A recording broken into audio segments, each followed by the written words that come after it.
The summer of 2018 had started like any other, long, slow, and stretched out with the kind of heat that made sidewalks sticky under bare feet. I was 17, balancing a part-time job at the Maplewood Heights bookstore with an obsession for sketching anything that caught my eye. I had my routines down, mornings at the store, afternoons with my sketchbook under the big oak in my front yard, evenings with Lena sprawled on my floor playing video games or talking about the impossible decisions of senior year. Life was simple, manageable, and I liked it that way. Then Sean showed up. He moved from Chicago, a transfer student who walked through the hallways with that easy confidence that made people tilt their heads, curious. He was tall but not intimidating, with a half smile that made you think he was keeping a secret only he knew. I first noticed him at the library when he asked about a book I had just checked out. Our conversation was light, laughing about the absurdity of my habit of sketching people without asking, and by the end of the week, he'd found every excuse to run into me at the park, the creek, even at the grocery store my mom sent me to for milk. It started harmlessly. Ice cream cones shared on the pier, sitting on the curb laughing about terrible summer movies, late-night texts about nothing in particular. I liked Sean, I'll admit it, but only casually.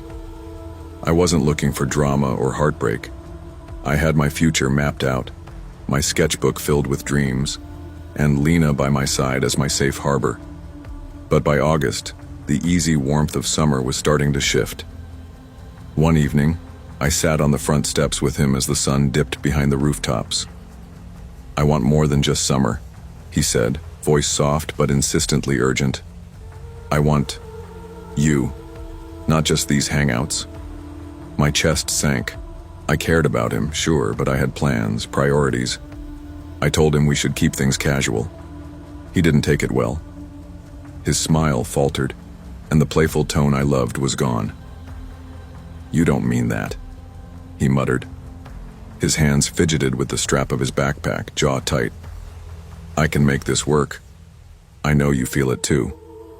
I shook my head, and that was the first time I felt the faint thrum of fear under my skin, like a warning I couldn't yet name. Lena appeared with her lemonade awkwardly hovering, sensing the tension. "I've got to go," I said quickly, pulling her with me inside. Sean lingered quiet, watching us with eyes that no longer felt familiar. By the next week, Sean's presence became invasive. I saw him outside the library when I went to study, leaning against a lamppost, and later at the coffee shop with his headphones in, pretending he was there by coincidence. It was never violent, just persistent, and it gnawed at me. One evening, I told my dad, Mark, about it. He listened, calm but firm, and the next day confronted Sean in the driveway when he didn't leave on his own. Voices were raised, a shove exchanged, and Sean was escorted off by Dad and my older brother Ethan. Even after that, I couldn't shake the anxiety. Every glance over my shoulder at school, every whisper in the hallways made my pulse spike. That summer had started as a gentle, sun-soaked freedom and ended with shadows creeping into every familiar corner. After Sean's confrontation with my family, I thought things would settle, that the problem was behind me. But it wasn't. He started leaving notes on my locker, showing up at places I frequented, and even following me along the creek trail I used for sketching. Each encounter was brief, almost casual, but the intention behind it was clear. He wanted me to notice, to feel watched, and to understand that I couldn't escape him. Lena became my anchor. "We'll walk together," she said, fists planted on her hips, eyes sharp. "If he shows up, we ignore him. We get help. We don't engage." I nodded, grateful for her unwavering presence. She was the sister I never had, and somehow just knowing she'd be there made the anxiety easier to bear. One Thursday evening around 8:15 p.m., I saw him again, leaning against my dad's car like he owned the place. My stomach flipped. I ran inside, heart hammering, and Dad came rushing out with Ethan in tow. The confrontation was tense. Sean shoved Dad lightly, the kind of shove meant to provoke without real danger, but Dad didn't back down. He and Ethan held him until Sean's parents arrived to collect him. My hands shook for hours afterward. After that night, the threats escalated. "You'll regret it at school," he whispered one evening when I was leaving my art class. I felt panic curl inside me, tight and unyielding. Every step near school was heavy. Every hallway glance made my pulse spike. It was no longer summer fun. It was a trap, a shadow that followed my every move. I tried talking to teachers, counselors, anyone who would listen, but Sean was always 2 steps ahead, aware of how to skirt rules without technically breaking them. That constant tension ate at me. I could no longer lose myself in sketching or laughter with Lena. My attention was consumed by the fear of the next encounter. Then came the final showdown. On the last day before spring break, he was waiting outside the school entrance. My stomach dropped. My hand gripped Lena's and we walked straight to the front office. Every step felt like walking across a tightrope. Once we arrived, the school acted quickly, suspending him for harassment. Relief washed over me, but the fear lingered, a dull ache in my chest. I realized that even when danger was removed, the scars remained. That spring break, Lena and I tried to reclaim what was lost. Long afternoons sketching, talking about our futures, laughing again. Sean faded from sight, but the summer had left its mark. Trust could be fragile. Fear could creep in quietly. And sometimes the people who seemed harmless at first could turn your world upside down. By the time school started again after spring break, I was hyper-aware of my surroundings. Every time I walked into the hallways, I checked corners, watched shadows, and noticed every movement around me. It was exhausting, but I had no choice. Sean's obsession had left me wary, and I couldn't ignore that instinct. Lena stuck by me, as always, and together we formed a silent pact. We were each other's safety net. Sean didn't completely disappear. I'd hear about him from mutual friends. "He's asking about you," or "He's waiting outside the park." Even when he wasn't physically present, the tension he had instilled lingered like a weight on my chest. One afternoon, while sketching under the oak in my yard, I noticed a shadow in the corner of my vision. My pencil froze mid-stroke. It was him, watching from across the street. I didn't run. I didn't yell. I simply went inside and locked the door, my hands trembling. That summer, I also started spending more time on myself, trying to reclaim the parts of life Sean had overshadowed. I focused on my art, entered a local competition, and even started volunteering at the community center. But every achievement felt tainted by the lingering fear that Sean could appear at any moment. I became cautious with who I trusted, questioning people's motives in ways I never had before. Dad noticed the change. One evening, as I was nervously pacing my room after a shadow passed outside the window, he sat on the edge of my bed. "You're strong," he said quietly, "but it's okay to be scared. You don't have to carry this alone." His words felt like a lifeline, a reminder that even when someone violated your sense of safety, there were people who would stand with you. One weekend, Lena and I went to the local creek to sketch and relax. I tried to leave fear behind, to breathe, to feel normal again. But as we settled near the water, I noticed footprints in the sand that weren't ours, too big to be Lena's, too fresh to be from anyone else in the neighborhood. My pulse quickened. "We should go," I whispered. Lena didn't argue. We left, silent, but I knew that the memory of Sean would follow me for a long time. Junior year brought more independence, but also new anxieties. I joined the school newspaper and started helping organize art shows at the library, slowly pushing back against the fear that Sean's actions had instilled. I also began having conversations with a counselor about boundaries, consent, and recognizing red flags. Talking about it out loud made the fear smaller, more manageable. One Friday, while working on an exhibit in the library, I overheard a conversation about Sean. Someone mentioned he'd been transferred to a school far away, his parents moving again. Relief washed over me. He would no longer haunt the familiar streets or appear in the shadows of my favorite spots. I realized for the first time that my vigilance could finally relax. but the experience left lasting lessons. I noticed myself being cautious in new relationships, measuring trust more carefully than before. I listened to my instincts, spoke up when boundaries were crossed, and learned that fear didn't make me weak. It made me aware, resilient. Lena stayed my anchor, a reminder that support from the right people could counter even the darkest experiences. Even the mundane moments felt different. I appreciated small victories, the quiet sketching in the park, a late-night phone call with Lena, the laughter echoing through our bedrooms. Each moment of normalcy became a reclaiming of power, a reminder that life didn't stop because someone else's obsession had tried to control it. By the end of the year, I felt a cautious sense of peace. Sean was gone, and the worst of the fear had passed, but the summer of 2018 had permanently changed me. It taught me the fragility of trust, the importance of clear boundaries, and the necessity of leaning on those who truly cared for me. By senior year, I had grown cautious but resilient. I still walked the halls with a watchful eye, but the anxiety that had once consumed me had begun to fade. I joined more clubs, made new friends, and let myself laugh again without glancing over my shoulder every few minutes. Life was slowly regaining its rhythm, and I realized that surviving Sean's obsession had strengthened me in ways I hadn't expected. One afternoon, I was sitting on the library steps, sketchbook open on my lap, when a freshman approached me.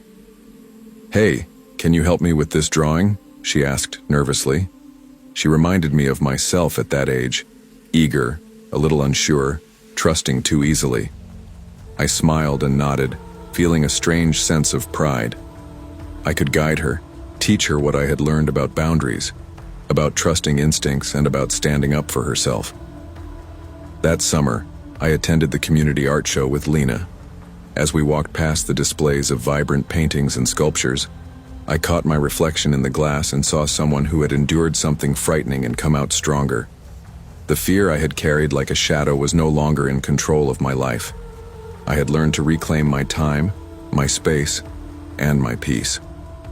I still remembered Sean's eyes, the intensity, the obsession, but instead of fear, I felt clarity. I understood that people like him could try to manipulate, intimidate, and control, but they could not define who I was or dictate the course of my life.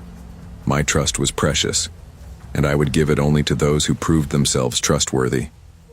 I had my boundaries, my support system, and my voice, and I knew how to use all three. As Lena and I walked home that evening, the air cool against our skin, she nudged me and said, "You've changed, you know? Stronger, I mean." I laughed, a genuine laugh that wasn't weighed down by worry. I had to, I admitted. Summer taught me a lot about who I am, and who I'm not letting in my life. We paused by the corner, and I looked at the familiar street that had once felt like a trap. Now it felt like a canvas waiting for the next sketch, a space for possibilities instead of fear. I realized that experiences like that summer could leave scars, yes, but they also carried lessons. Every nervous glance, every heartbeat that raced with anxiety, every moment I chose to stand firm instead of hiding, they shaped who I had become. I had survived because I listened to my instincts, leaned on those I trusted, and refused to allow someone else's obsession to control my life. Even years later, I would remember that summer as the one that changed everything, not because of the fear, but because it taught me the value of vigilance, self-respect, and courage. Life will sometimes bring people into our world who test our boundaries and attempt to control or manipulate us. It is not weakness to feel fear. It is wisdom to recognize it, listen to it, and act. True strength lies in trusting your instincts, seeking support from those who care for you, and standing firm in your right to safety and autonomy. Courage is not the absence of fear. It is the decision to reclaim your life despite it. Moving to Hawthorne Valley felt like stepping into a postcard. The streets were narrow, lined with maples that were just starting to blush amber with early fall, and the air carried a crispness I hadn't felt in the city for years. I'd spent months dreaming of this quiet life, A small townhouse, a few acres of green behind it, and space to work without the constant hum of traffic or the pressure of neighbors peering into my windows. My work as a freelance illustrator allowed it. My clients didn't care where I lived as long as deadlines were met, and I was craving the kind of solitude that let my mind breathe. Unpacking boxes in the living room, I tried to make the townhouse feel like mine. Sketchbooks lined the shelves, art supplies filled the desk drawers, and a small couch anchored the living space. I paused at the window, noticing movement next door. A man, unloading groceries, bent over a bag, and then looked up. Something about his face tugged at the corners of my memory. My breath caught. That's Artie. Artie, my childhood friend. The one I had spent countless summer afternoons riding bikes through the neighborhood, trading comic books and secrets and building a treehouse that we swore would last forever. His family had moved across the country when we were 12, leaving me with memories of laughter and video game marathons and the hollow feeling of sudden absence. I hadn't seen him in nearly 6 years, and now, by some twist of fate, he was my neighbor. I debated for hours whether I should just knock and say hello. My stomach buzzed with anticipation and nerves, like meeting a long-lost sibling I hadn't realized I'd missed. The next morning, I told myself it was now or never. I knocked on his door, and when he opened, the surprise in his eyes mirrored mine. "Wow, I can't believe it. You actually moved here? Crazy," he said, voice warm. We hugged awkwardly, laughing nervously. For a few moments, it felt like nothing had changed. We reminisced about old times over coffee, traded stories about the years we'd missed, and laughed at the absurdity of life taking us back to the same street. That evening, I invited him over for drinks, thinking it would be a fun way to reconnect. But when he arrived, it wasn't just him. 2 others followed closely behind. Scott, tall and silent with eyes that seemed to measure everything and everyone. And Jane, whose bright smile felt almost too practiced, too intentional. They lingered near my kitchen, commenting on my apartment, my furniture, even my sketchbooks. Artie noticed my unease but waved it off. "They're just curious, don't worry," he joked, though the tension in his jaw betrayed him. At first I laughed it off, trying to keep things casual. But as the night progressed, the questions became more pointed. Jane asked about my daily routines, my work schedule, and even my security system. Scott studied every movement I made, eyes lingering too long on doors and windows. I laughed nervously, making small talk, but the sinking feeling in my stomach refused to fade. Something was off. Something I didn't want to name yet. That night, after Artie and his friends left, I double-checked the locks and went to bed with a knot in my stomach I couldn't shake. Sleep didn't come easily, each creak of the house setting my nerves on edge. When I finally drifted, it was short-lived. Around midnight, my phone buzzed, a notification from my security camera app. My heart nearly stopped. 3 masked figures were lingering at my doorstep. One of them, Artie, was tugging at the door handle. My hands shook as I fumbled for the phone, calling 911. My voice trembled, the words stumbling over each other as adrenaline surged through me. By the time the police arrived, the figures had vanished into the night. I stayed inside, locked doors double-checked, windows secured. My townhouse, once a haven, now felt like a trap. In the days that followed, I couldn't reconcile the boy I'd grown up with, the one who had shared comics, summer ice cream, and treehouse secrets, with the man who had tried to break into my home. The betrayal cut deep. Even the familiarity of his face now sparked unease rather than comfort. The police confirmed my fears.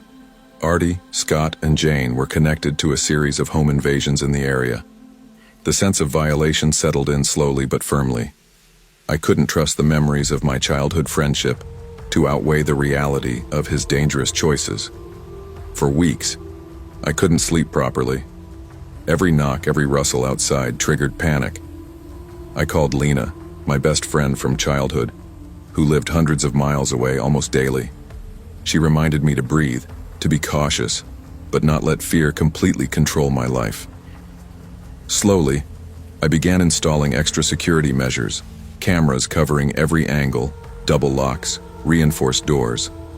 I adjusted my routines, leaving the house only when necessary, always aware that the person I had trusted most had shown me the darkness he could harbor. Even familiar spaces felt tainted. Walking to the mailbox, opening the garage, even making coffee in the morning, all activities carried the subtle weight of paranoia. I had learned an unsettling truth. Familiarity does not guarantee safety. Sometimes people you think you know, the ones you've shared laughter and memories with, can become a source of fear. The police filed their report and left me with vague assurances that they would keep an eye out. It didn't feel like much. The silence after they drove off was deafening. I stood in my living room, lights off, curtains drawn, replaying the image of Artie tugging at my door handle. His face under that mask haunted me. I kept asking myself why. Why would he do that? Was it about money, or was it some sick game? The next morning I walked outside with a knot in my chest. The air smelled of rain, damp leaves littering the sidewalk. But the peaceful small-town charm felt counterfeit now. Artie's house stood just yards away, its curtains drawn tight. I wondered if he was inside watching me, laughing at my fear. I called Lena on the way back in. Her voice steadied me. "You need to remember this isn't your fault," she said firmly. "Don't try to make sense of it. Some people just change, and not for the better." But it was hard to accept. I spent hours scrolling through my old photo albums, finding snapshots of me and Artie as kids. Us in our treehouse, smiling with grass-stained knees. Us at his 10th birthday, faces smeared with frosting. How could that boy, the one who once cried when his dog ran away, become someone who tried to terrorize me? Days stretched into weeks. My work slowed, every sketch interrupted by the compulsion to check the cameras or make sure the door was locked. The few times I left the house, I caught myself scanning every face, wondering if Scott or Jane lurked nearby. At the grocery store, I even thought I saw Artie standing near the parking lot entrance, though when I blinked, he was gone. One afternoon, there was a knock at my door. My stomach dropped. Through the peephole, I saw Artie. No mask this time, just him, standing casually with his hands in his pockets. I froze. After a few seconds, he leaned close to the door and whispered, "Me? After everything?" "You really called the cops on," I didn't answer. My heart hammered so loud I thought it might give me away. He chuckled softly, a chilling sound, and walked away like nothing had happened. I reported it to the police again, but they shrugged. Without video or proof, there wasn't much they could do. That night, I couldn't sleep at all.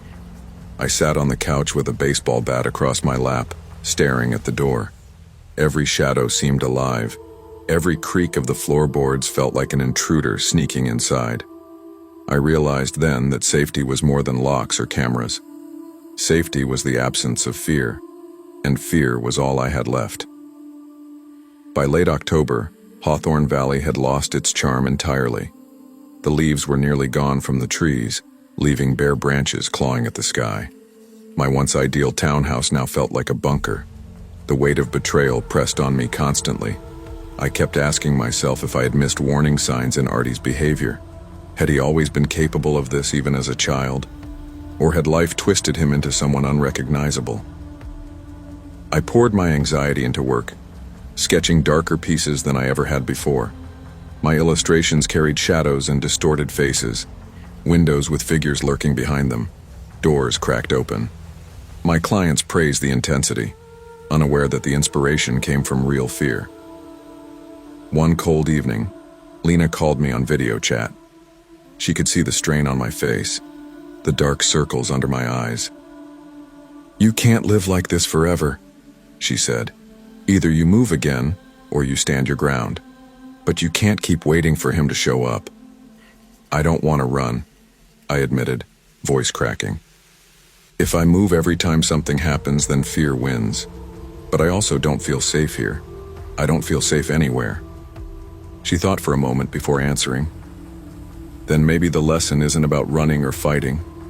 Maybe it's about knowing who deserves to be in your life. Artie doesn't. Not anymore. Don't give him that power.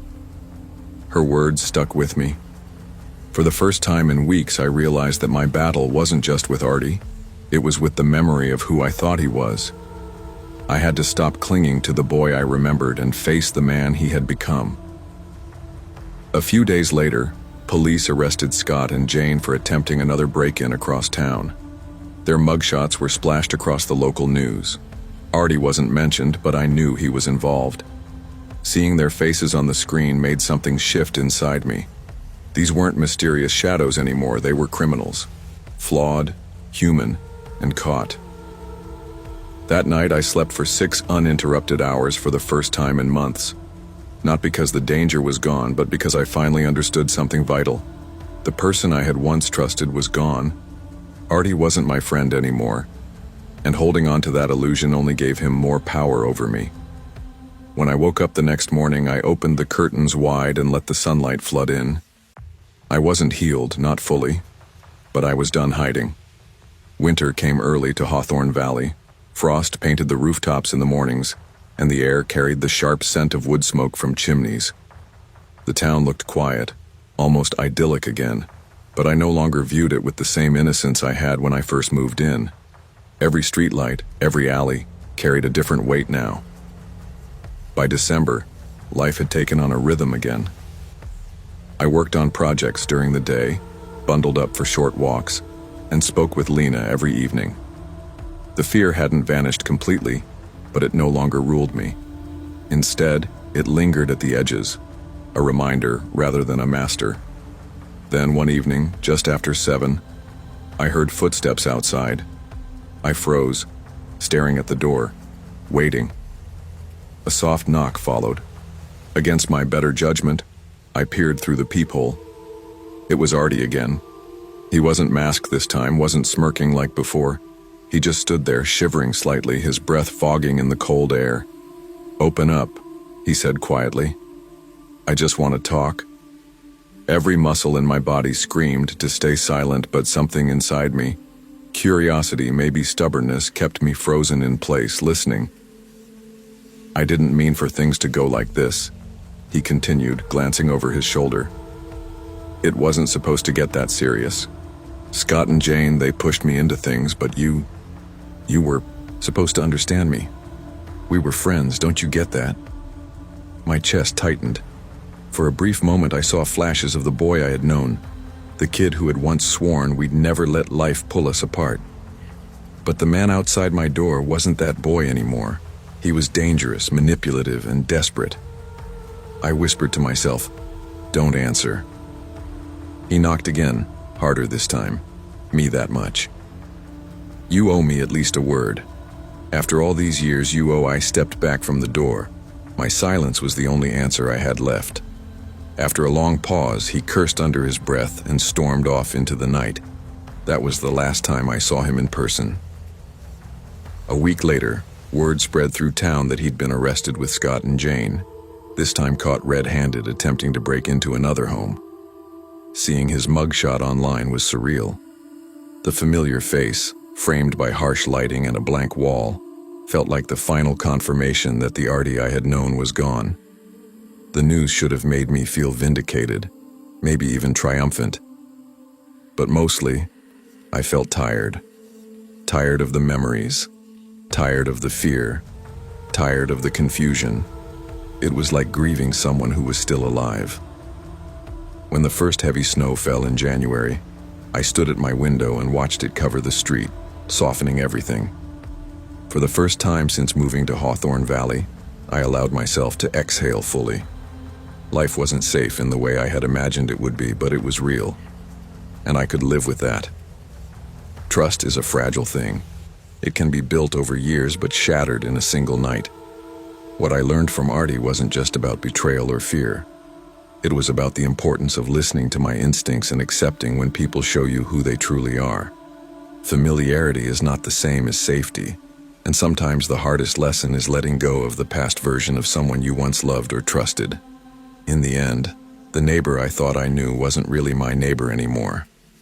He was a stranger, wearing the face of my childhood friend, and the only way forward was to stop clinging to what once was and protect the life I was building now. When I think back to the fall of 2021, I remember it as the season I tried to reinvent myself. The breakup had gutted me more than I liked to admit, and walking away from my high-stakes corporate job felt like jumping into the unknown. The long nights of working under fluorescent lights, answering to people who barely remembered my name, had left me burned out and brittle. Moving to Bayshore, Maine, was supposed to be my quiet rebellion, a chance to breathe again, to discover if I could build a life defined by something more than deadlines and glass office towers. Bayshore wasn't big. It smelled of salt water, old wood, and coffee grounds. On weekends, locals gathered at the pier, and in the evenings, you could hear the gulls echo across the harbor. My apartment on Seaview Avenue was modest, with cracked linoleum in the kitchen and a view of the ocean if you leaned just right out of the second-story window. But it was mine, and that made it feel safe. Or at least it did at first. One of my first weekends in town, I found myself wandering without a plan, jacket zipped against the October wind, until I stopped in front of a little shop squeezed between a cafe and a laundromat. The Inked Page, the sign read in cheerful lettering. The bell jingled when I pushed the door open, and the air inside hit me with something I hadn't felt in years. Comfort. It smelled like my childhood. Paper, ink, and dust all blended into one. I drifted through the aisles, fingertips grazing over the spines of comic books I hadn't thought about since middle school. That was when I noticed him. A man leaned against one of the shelves near the back, thin frame, dark glasses, hair falling just past his ears. He gave me a crooked smile when our eyes met. "Good taste," he said, nodding at the stack of vintage Spider-Man issues I was holding. I smiled back politely. "I grew up with these. They're kind of familiar." "Same here. I'm Pete." He extended a hand and his grip was surprisingly firm. We started talking. It began with comics, story arcs we loved, the artwork we admired, but drifted quickly into video games and old Saturday morning cartoons. He had this way of laughing too loud, but it made the conversation flow easily. For the first time since moving, I didn't feel like a stranger in a strange place. That afternoon turned into a pattern. Over the next few weeks, Pete and I found ourselves running into each other more often at the Inked Page.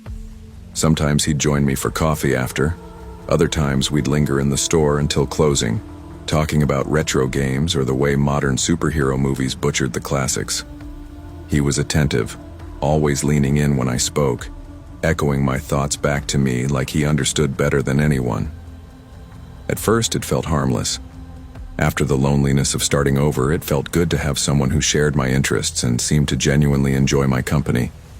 But even in those early days, I remember a strange flicker of unease, like watching a shadow move across a room you thought was empty. I ignored it. After all, hadn't I come here to begin again? Didn't I deserve to trust that the world might give me a friend instead of another disappointment? Back then, I still believed coincidence could explain everything. The weeks rolled into November and my friendship with Pete deepened in ways I hadn't expected. We developed rituals: Wednesday afternoons at the comic store, Saturday evenings at my apartment with takeout cartons and an old console hooked up to my TV. He remembered every detail I mentioned, my favorite band, the way I liked my coffee, even the story of how I once saved my allowance for 3 months just to buy a rare X-Men issue. It was flattering, almost intoxicating to be listened to so closely. But soon little cracks appeared. One Friday, I ducked into the Inked Page on a whim, hoping to pick up a new release. I hadn't told Pete I was going. Yet when I stepped inside, there he was, standing near the counter as if he'd been waiting. He grinned wide when he saw me. "Funny running into you," he said, though his eyes gleamed with something sharper. I forced a laugh. "Yeah, what are the odds?" The coincidences kept piling up. He began mirroring me in unsettling ways. I'd make an offhand comment about liking plaid shirts, and a week later, he'd show up wearing one. I mentioned how I sometimes said "no worries" instead of "it's okay," and soon it slipped into his speech too, like he'd borrowed the phrase. It was subtle at first, just enough to brush off. But the more it happened, the more I felt that creeping discomfort again. He wasn't just listening. He was studying, absorbing, becoming. Then came the afternoon I'll never forget. I had left work early, hoping for a few hours to sketch before the evening. When I pushed open my apartment door, the first thing I noticed was the faint smell of cologne that wasn't mine. My chest tightened as I set my bag down and walked toward the living room. There, standing by my desk with his hands rifling through a stack of papers, was Pete. He turned sharply when he saw me. "Hey!" His smile was forced, too wide. "I thought I'd surprise you. I was just looking for, I don't know, a comic you might have left out. Wanted to bring it back to you as a gift." My throat went dry. "How did you even get in here?" He shrugged, still grinning. "You left the door unlocked." I hadn't. I told him to leave, my voice firmer than I thought it could be. His smile flickered, but he obeyed, moving past me with a strange calm. As the door clicked shut behind him, my heart pounded in my ears. I stood frozen in my own apartment, the air suddenly heavy and wrong. That night I barely slept. Every creak of the floorboard sounded like footsteps. Every shadow outside my window felt like it was watching me. I replayed his words over and over, the casual shrug, the way he pretended it was nothing. But it wasn't nothing. Something had shifted. The friendship I thought I had built was showing its true shape. And it was darker than I ever imagined. The day after finding Pete in my apartment, I tried to convince myself it had been a misunderstanding. Maybe he truly thought he was doing something kind. Maybe I'd imagined the unease in his eyes. But deep down, I knew I hadn't. I avoided the inked page for a while, telling myself it was temporary, just until things cooled off. Yet even when I stayed away, I couldn't shake the sense of being watched. Walking home from the grocery store one evening, I caught sight of someone across the street, a tall, thin figure in a leather jacket. He turned quickly down another block, but I knew it was him. The next time Pete appeared was outside my building. I was locking up my bike when he strolled up like nothing had happened. "You've been scarce lately," he said, grinning. "Yeah," I muttered, fiddling with the lock. "Been busy with work." He tilted his head. "Pretty well by now." "You should have told me. I would have helped. I mean, I know your schedule." That sentence chilled me. I forced a polite smile, mumbled an excuse, and went upstairs. From the window, I watched him linger on the sidewalk for a few minutes before walking away. The turning point came one afternoon in late October. I returned home earlier than usual, sunlight slanting low across the street. As I climbed the stairs to my apartment, I noticed the door frame splintered near the lock. My stomach dropped. I pushed the door open and stepped inside cautiously. The living room looked intact, but when I went to my desk, the box that had held my most prized comics, rare originals I'd collected since childhood, was gone. My hands shook as I checked the rest of the apartment. A drawer with personal documents had been rifled through, papers left askew. A chill ran through me. It wasn't just about comics. Whoever had been here wanted more. That evening I sat at the police station, recounting everything. The officer, a woman with kind eyes, listened patiently, jotting notes. When I mentioned Pete, her pen paused. "Pete Carlson?" she asked, flipping through a file. I nodded slowly. She sighed. "We've had reports about him before. Nothing that stuck. Harassment claims, loitering, suspicious behavior. But nothing we could pin down." The words sent a cold rush through me. I wasn't the first. The officer promised they'd investigate, but as I walked home under the orange streetlights, I felt exposed, like the whole town was watching. That night I double-locked the door, shoved a chair under the knob, and sat awake until dawn, listening for sounds that never came. Sleep didn't feel safe anymore. Neither did daylight. The weeks that followed blurred into one long stretch of tension. Every day felt like waiting for something to break.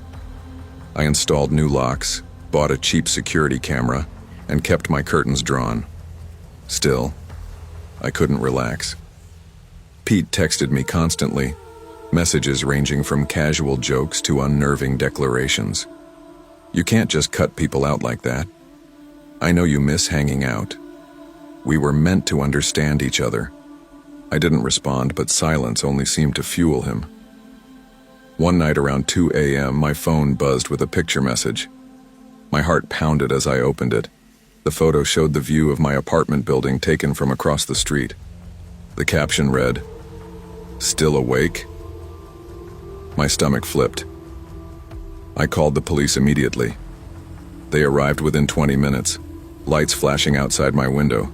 But of course, Pete was gone. The officer who'd taken my earlier report grew sharper in her questions.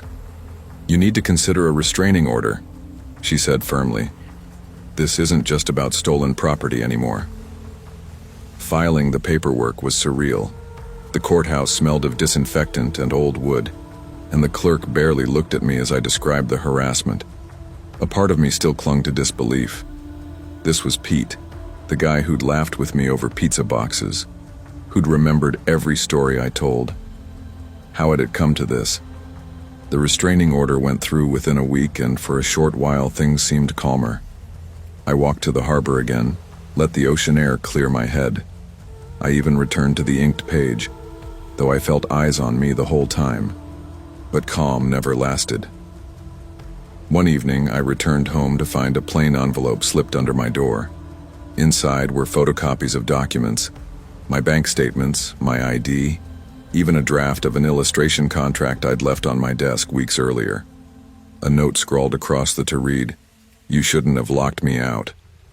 I collapsed onto the couch, trembling. He hadn't just wanted comics.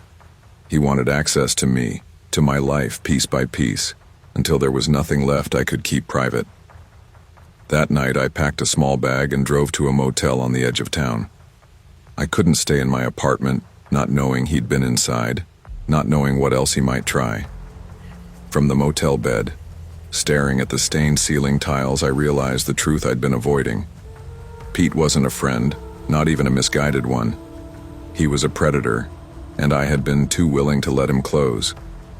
The betrayal cut deep, but the fear went deeper still.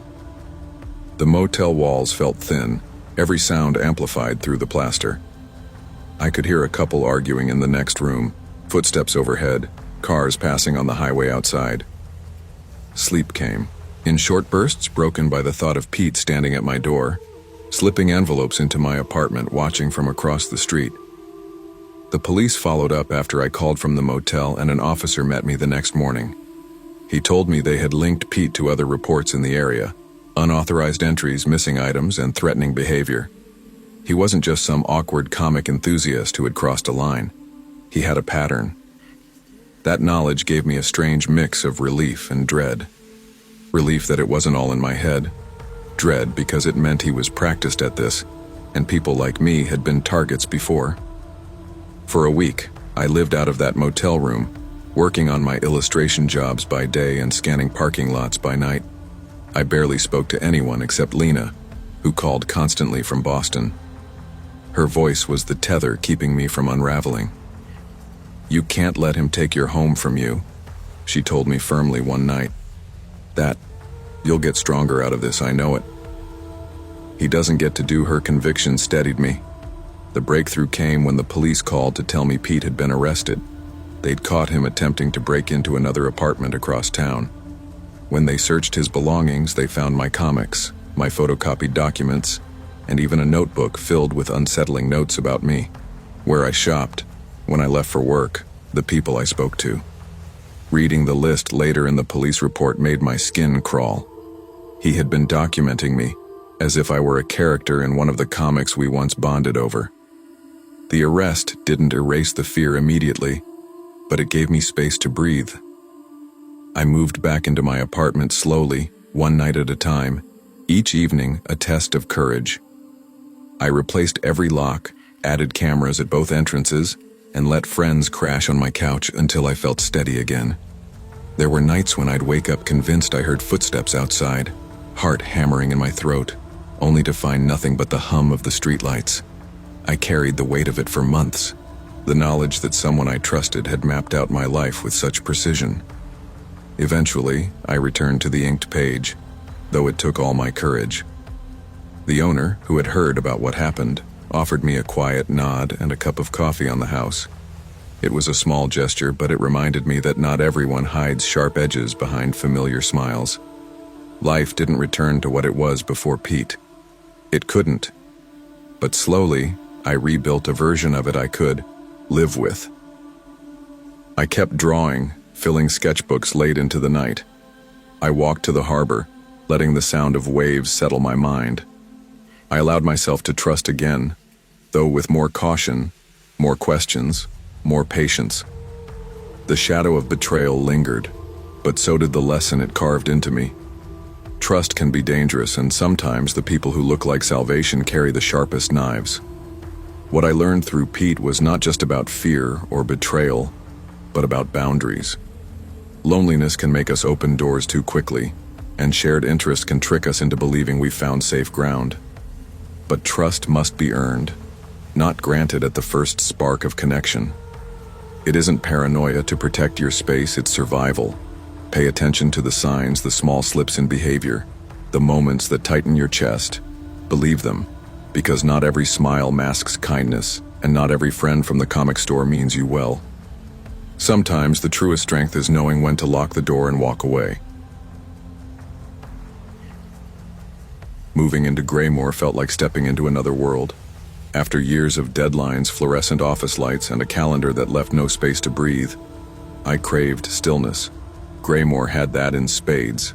It was a foggy harbor town where boats clinked against the docks and locals lingered in diners past midnight over endless coffee. I thought the quiet would heal me, that it would press pause on the anxious buzz of my life. The apartment on 82 Harbor Street wasn't perfect, but it charmed me in its own way. The wood floors creaked with every step, the radiators hissed and groaned, and the hall smelled faintly of salt air and old carpet. My cat, Milo, claimed the windowsills as his thrones, often staring out at the fog like he was studying a mystery I couldn't see. For me, the apartment was supposed to be a refuge. I hung my sketches on the walls, stacked books in uneven piles, and left my guitar propped against the couch. It was small, yes, but it felt mine. At first, the strange details barely registered. A book out of place here, a mug where I didn't remember leaving it. I chalked it up to exhaustion. I was working long hours on freelance illustration projects, often losing track of time as I drew deep into the night. It wasn't until the footsteps started that I felt the first bite of unease. It was late, around 11 when I first heard them. A steady rhythm above me. Pacing. The landlord had been clear. The third floor was vacant, sealed up until renovations next spring. Still, the sound went on for minutes, then stopped. Milo perked his ears toward the ceiling, confirming I wasn't imagining it. I told myself it must be pipes, old wood shifting, or maybe a neighbor's sound bouncing strangely. But each night after, the footsteps returned, louder, like someone walking slowly across the room, pausing, then starting again. I tried to shake it off. "It's an old building," I muttered to Milo one night. But the cat didn't seem convinced. He stared at the ceiling with a sharpness that made my stomach twist. The sense of being observed only grew. Returning home from the grocery store, I'd find the door chain slightly off as if someone had tested it. Lights I swore I'd turned off burned dimly when I walked in. Then came the notes, slipped under my door, handwritten, nothing dramatic, just eerie in their intimacy. "You leave your light on too late. Milo doesn't like tuna, does he?" My chest tightened when I read them. I hadn't told anyone about Milo's picky eating, not even Clara, my best friend since childhood. How would someone know unless they had been watching me closely? The idea that someone might be in the apartment above, the one that was supposed to be vacant, settled into my bones like ice. Each creak, each shadow outside my window pressed against me like a weight. What had started as a fresh start in Graymore was slowly unraveling into something darker, something that left me questioning if I was truly alone in my own home. By December, the atmosphere in the building had shifted for me entirely. The cozy imperfections of the place now felt sinister. Every flickering hallway light seemed timed to unsettle me. Every groan of the radiators sounded like a whisper through the walls. I started locking my door with 2 deadbolts, then checking them 3 times before bed. It was around then that I met Shauna. She lived 2 doors down on the same floor, a woman in her early 30s with sharp eyes and a smile that didn't quite touch them. She introduced herself casually one evening while I was hauling groceries up the stairs. "You're the new tenant, right? Apartment 2B?" she asked, leaning against the railing like she'd been waiting. Her friendliness felt forced, but I tried not to judge. Small towns had their quirks, and maybe she was just curious. But the questions came quickly. My work schedule, whether I lived alone, if anyone visited me often. She even asked about Milo, crouching down to scratch him while remarking, "You're usually home by 7, right? Except last Thursday when you came back closer to 9. The casual precision of her observation set alarm bells ringing in my head. I laughed weakly and changed the subject, but my mind replayed her words long after I closed my apartment door. How much had she noticed about me? And why was she paying that much attention? That night, the footsteps returned, louder this time, and accompanied by something else. A dragging sound, like furniture being shifted. I sat frozen on the couch, Milo pressed against my leg, his tail puffed up. My rational brain scrambled for explanations. Maybe the landlord had rented the space without telling me. Maybe workers were preparing the floor early. But when I called the landlord the next morning, he sounded almost annoyed. "There's no one up there, hasn't been for months. Probably just the pipes." But pipes didn't slip notes under my door. The notes increased. Some were banal. "You should water your plants more." Others grew more pointed. "You look tired when you come back late." I started saving them in a shoebox, photographing each one with my phone, building a record. Clara urged me to go to the police, but I hesitated. What would I even tell them? That creaky floors and vague notes had me paranoid. One night, at 2:30 in the morning, I was jolted awake by a sharp knocking on my bedroom window. Milo hissed, leaping off the bed, fur standing on end. My heart pounded as I grabbed my phone and snapped a picture. The flash illuminated nothing but fog and an empty street. But the sound had been real, deliberate, not some branch scraping glass. I barely slept after that. The feeling that someone was watching me tightened around my chest like a rope. Every time I left the apartment, I felt eyes on me. And every time I came back, I half expected to find Milo gone, or my belongings rearranged. Graymore had promised me quiet. Instead, it was giving me shadows, questions, and the creeping certainty that I wasn't living alone at all. By the time the holidays rolled around, I was on edge. I stopped inviting anyone over because I didn't want them to feel the unease I lived with daily. Even Clara, who begged to visit, got excuses about work deadlines. Truthfully, I was embarrassed. How could I explain that I was terrified of footsteps and scraps of paper? But inside my own skin, the fear was real, prickling like static electricity. I decided to take action in the only way that felt manageable. I bought a small set of motion cameras online and installed them discreetly inside my apartment. I pointed one toward the front door, one toward the living room, and another in the hallway outside. The tiny red recording lights comforted me a little, though I wasn't sure what I hoped to catch. For a week, things were quiet. No new notes, no footsteps overhead. I started to wonder if maybe I'd overreacted, if the paranoia had fed on itself until I convinced myself of a ghost story. Then on a Tuesday morning, I reviewed the hallway footage. My stomach turned cold. At 2:17 a.m., the camera caught Shauna walking slowly past my door, pausing and leaning down as though placing something. She looked right into the camera, eyes wide and unblinking before standing and walking away. I rushed to the door, checking the shoebox of notes. Sure enough, a new one had appeared. "You shouldn't keep your blinds open at night. Anyone could be watching." My hands shook as I sent the video to Clara. She called immediately, her voice fierce. "Just paranoia anymore. She's messing with you. You need to report this, tonight." This isn't I promised her I would. But when I dialed the non-emergency police line, I froze. What exactly was I reporting? A neighbor walking in a hallway where she lived, dropping cryptic notes. The officer on the line sounded unconvinced, telling me to log everything and call back if anything escalated. That word, escalated, echoed in my mind like a dare. The footsteps came back that night, heavier now and unmistakably deliberate. I sat on the couch in the dark, Milo pressed against me, listening as they moved from one side of the ceiling to the other. I whispered into the silence, "Who are you?" My voice cracked. The footsteps stopped. The next morning I checked my upstairs camera feed, the one I'd pointed out the window at the supposedly vacant top floor.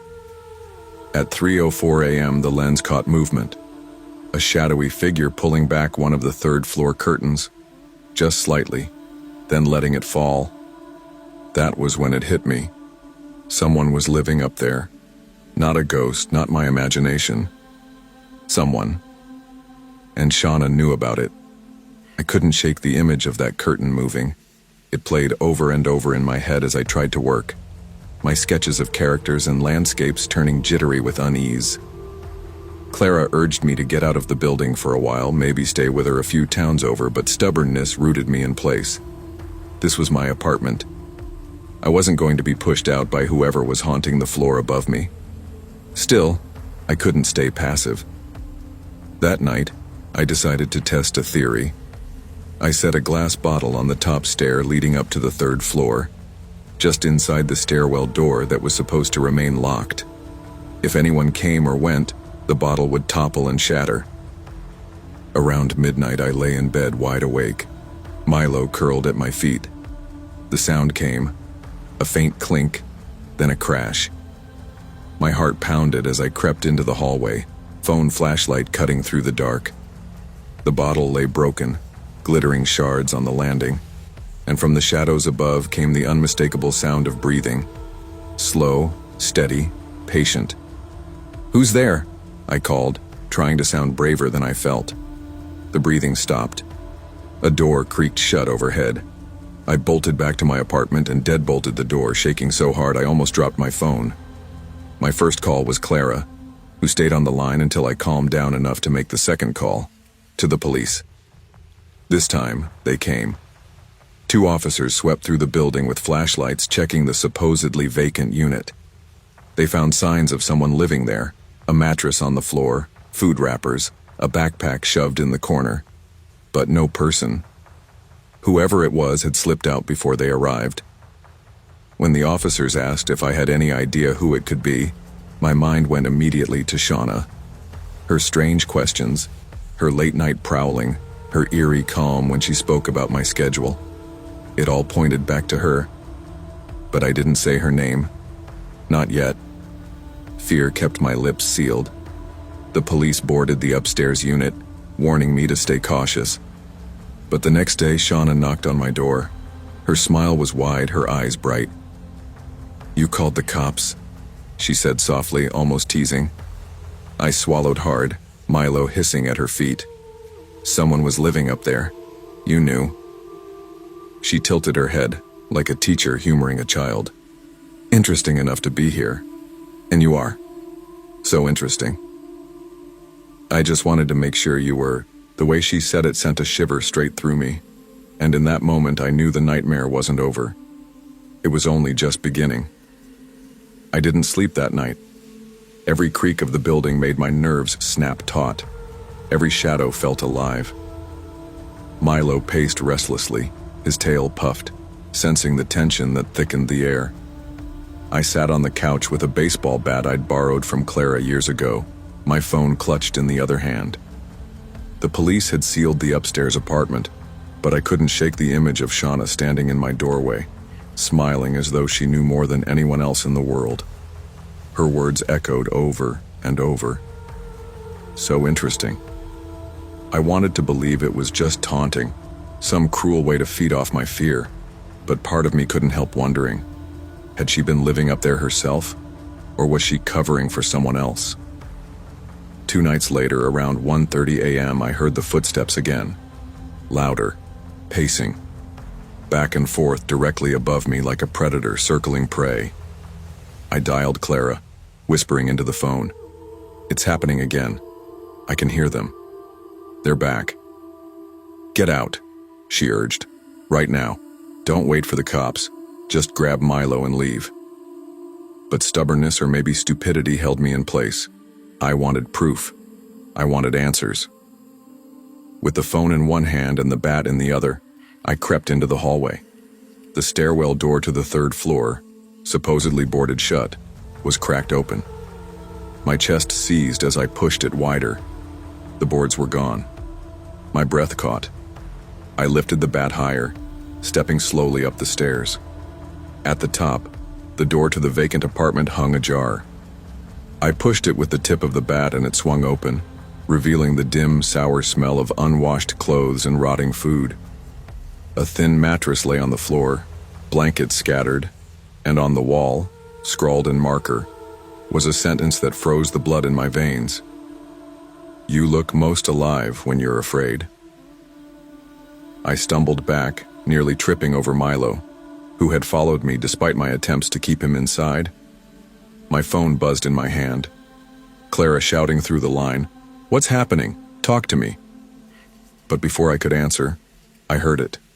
A whisper, low and close, from the dark corner of the room. "You shouldn't have come up here." I didn't wait to see who it was. I grabbed Milo, bolted down the stairs, and slammed my apartment door shut, locking every bolt. I could still hear footsteps above, but I didn't stay to listen. This time I called 911 and demanded immediate help. The police came again, this time with more officers. They swept the building, dragging Shauna's friend, a gaunt man I'd never seen before, out of the third-floor unit. He looked hollow, eyes darting like a trapped animal. Shauna was arrested soon after when they discovered she had been letting him stay illegally and feeding him information about me.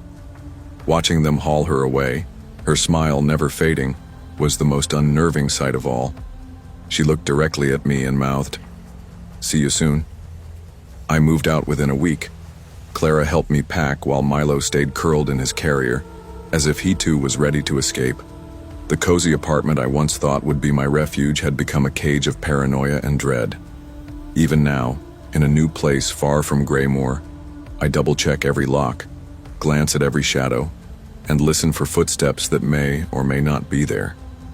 Because I learned something chilling in those months on Harbor Street.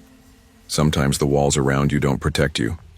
Sometimes they hide the very people who want to see you afraid. The ordeal taught me that vigilance isn't paranoia when warning signs are real. Danger doesn't always come crashing through the front door.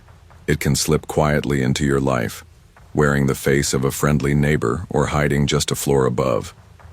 Trust must be earned carefully, and instincts should never be ignored.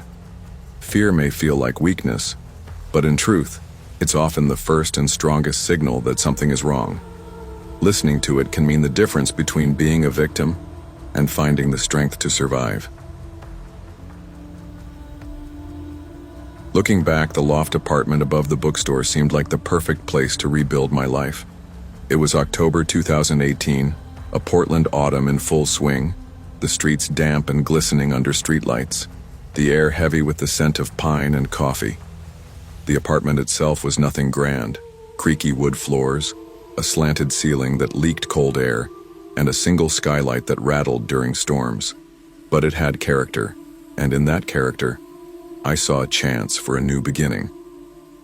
I had just come out of a storm of personal chaos. My parents' divorce had fractured the stability of the family I thought would always be unshakable. My own relationships mirrored that instability: brief romances that ended in silence, friendships tested by distance or betrayal. To top it off, a thief had stolen my bike right outside the design studio where I was temping, leaving me dependent on buses and my own stubborn legs to navigate the city. Portland had its charm, but it wasn't gentle. Ethan, my best friend since high school, was the anchor through all of it. He had a calmness about him, the kind that steadied me when I began to doubt myself. We'd bonded over late-night painting sessions in his parents' garage, dreaming of being artists when everyone else around us seemed destined for safer careers. Now, in our 20s, we were still navigating the uncertainty of those dreams, holding each other up in the process. Ethan reminded me often, "You've got instincts. Trust them. They'll keep you safe." I used to laugh at that, thinking it sounded like something out of a movie. But as I'd later learn, his words were the truest compass I ever had. That Friday night, October 19th, the city seemed almost gentle. Rain had swept the sidewalks clean, and the usual rush of cars along Hawthorne Boulevard had quieted to a lull. Ethan and I were celebrating the completion of a mural project, a vibrant splash of color on the side of a local record shop. It hadn't paid much, but it gave me a sense of accomplishment I hadn't felt in months.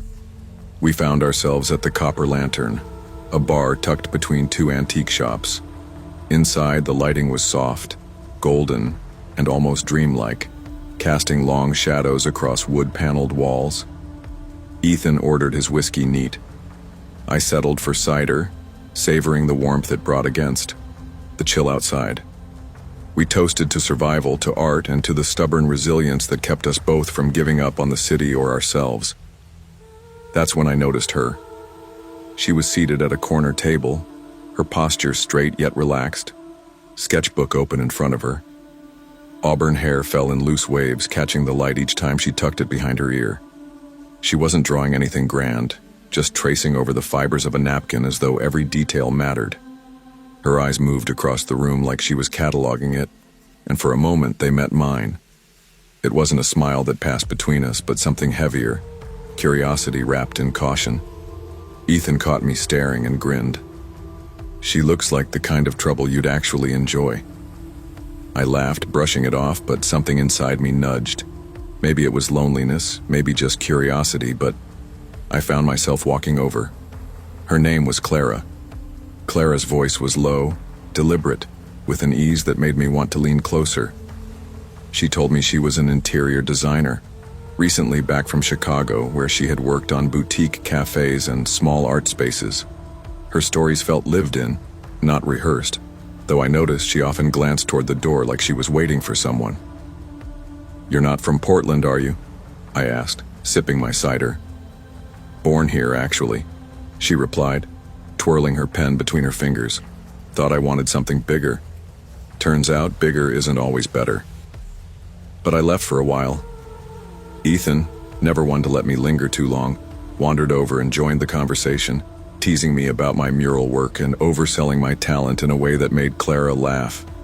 I noticed, though, that whenever Ethan spoke, Clara's attention shifted quickly back to me, as though he were just background noise in the frame of a picture she was painting. The night carried on with that strange balance: laughter, drinks, and moments of silence that felt charged rather than awkward. Still, I couldn't shake the way she kept fiddling with her phone, locking and unlocking it, her thumb hovering over the screen like she was waiting for instructions. Around 12:15 a.m., Clara suggested we leave. Together. "I live nearby," she said casually. We could walk. Ethan shot me a look, half warning, half amused. I shrugged, telling myself there was nothing wrong with walking someone home. Besides, Ethan trailed a block behind us, hands in his pockets like a silent chaperone. Back at the loft, Clara's demeanor shifted almost immediately. She didn't sit. She moved around the space, her eyes sharp and searching, as if cataloging every corner of the room. When I offered her tea, she declined without hesitation, her gaze flicking to the door at the faint sound of footsteps outside. Then came the knock, a soft, deliberate tap that made my stomach sink. "I'll get it," Clara said, her tone suddenly stripped of the warmth she had shown at the bar. It was calm, rehearsed, the voice of someone who already knew what waited on the other side. When the door opened, two men stepped in. One tall and gaunt with a gun tucked under his jacket, the other shorter but broad, his voice sharp as he barked. Wallets, electronics, everything valuable. Clara didn't flinch. She didn't look surprised. She simply stepped aside. The next 10 minutes passed in a blur. My laptop, my cash, the few things of value I owned disappearing into their bags. I complied, every instinct screaming that resistance would only end worse. Ethan's words echoed in my mind. "Trust your instincts." And my instincts told me this woman had been playing me from the moment I saw her sketching at that corner table. When it was over, when the men had gone and the loft was silent again, I stared at Clara, my hands trembling. "Why?" I asked, the word small, pitiful in the heavy air. She didn't answer. She only gave me a faint, unreadable smile, then slipped out into the Portland drizzle, leaving me with nothing but questions and the chill of betrayal. For a long time after the door shut, I just sat there, frozen, the sound of my own heartbeat pounding louder than the rain outside. Milo, the bookstore owner's old cat, who occasionally wandered into my loft, had slipped in earlier that evening, and now crouched under the couch, his wide eyes following me as if he understood something had shattered. My hands shook as I picked up my phone, struggling to dial Ethan. He didn't answer the first time. My mind conjured the worst. What if they had followed him too? What if this wasn't just about me?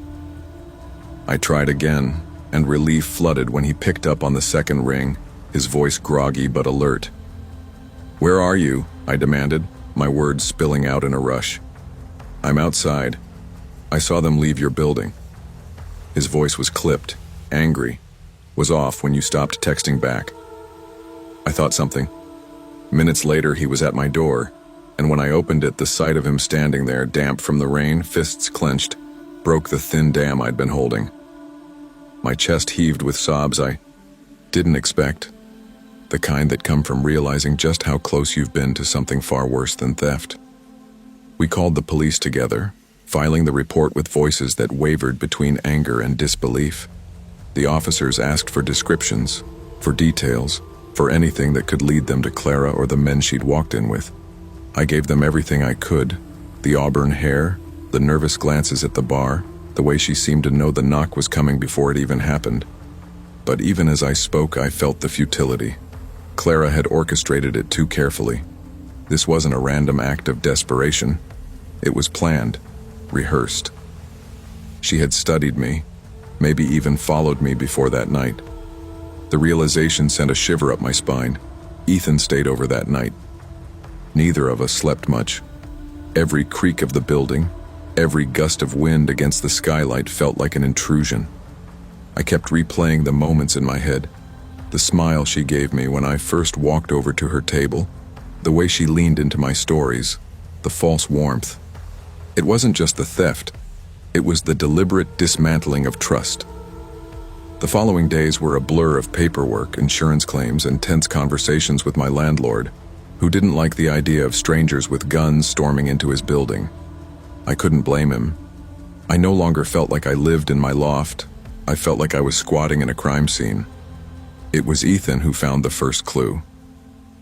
A week later, while grabbing coffee at a cafe down the street, he noticed the security camera angled toward the corner table by the window.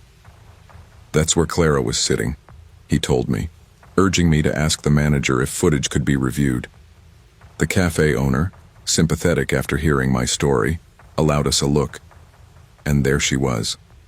Clara, sitting alone, but not entirely.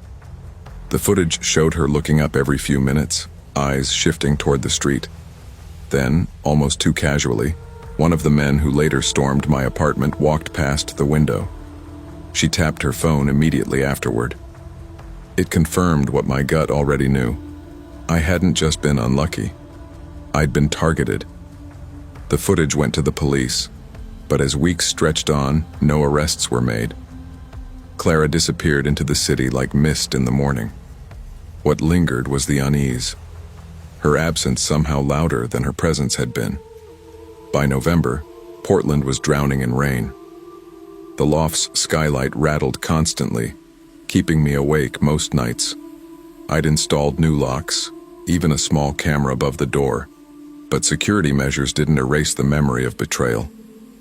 I became hyper-aware of strangers.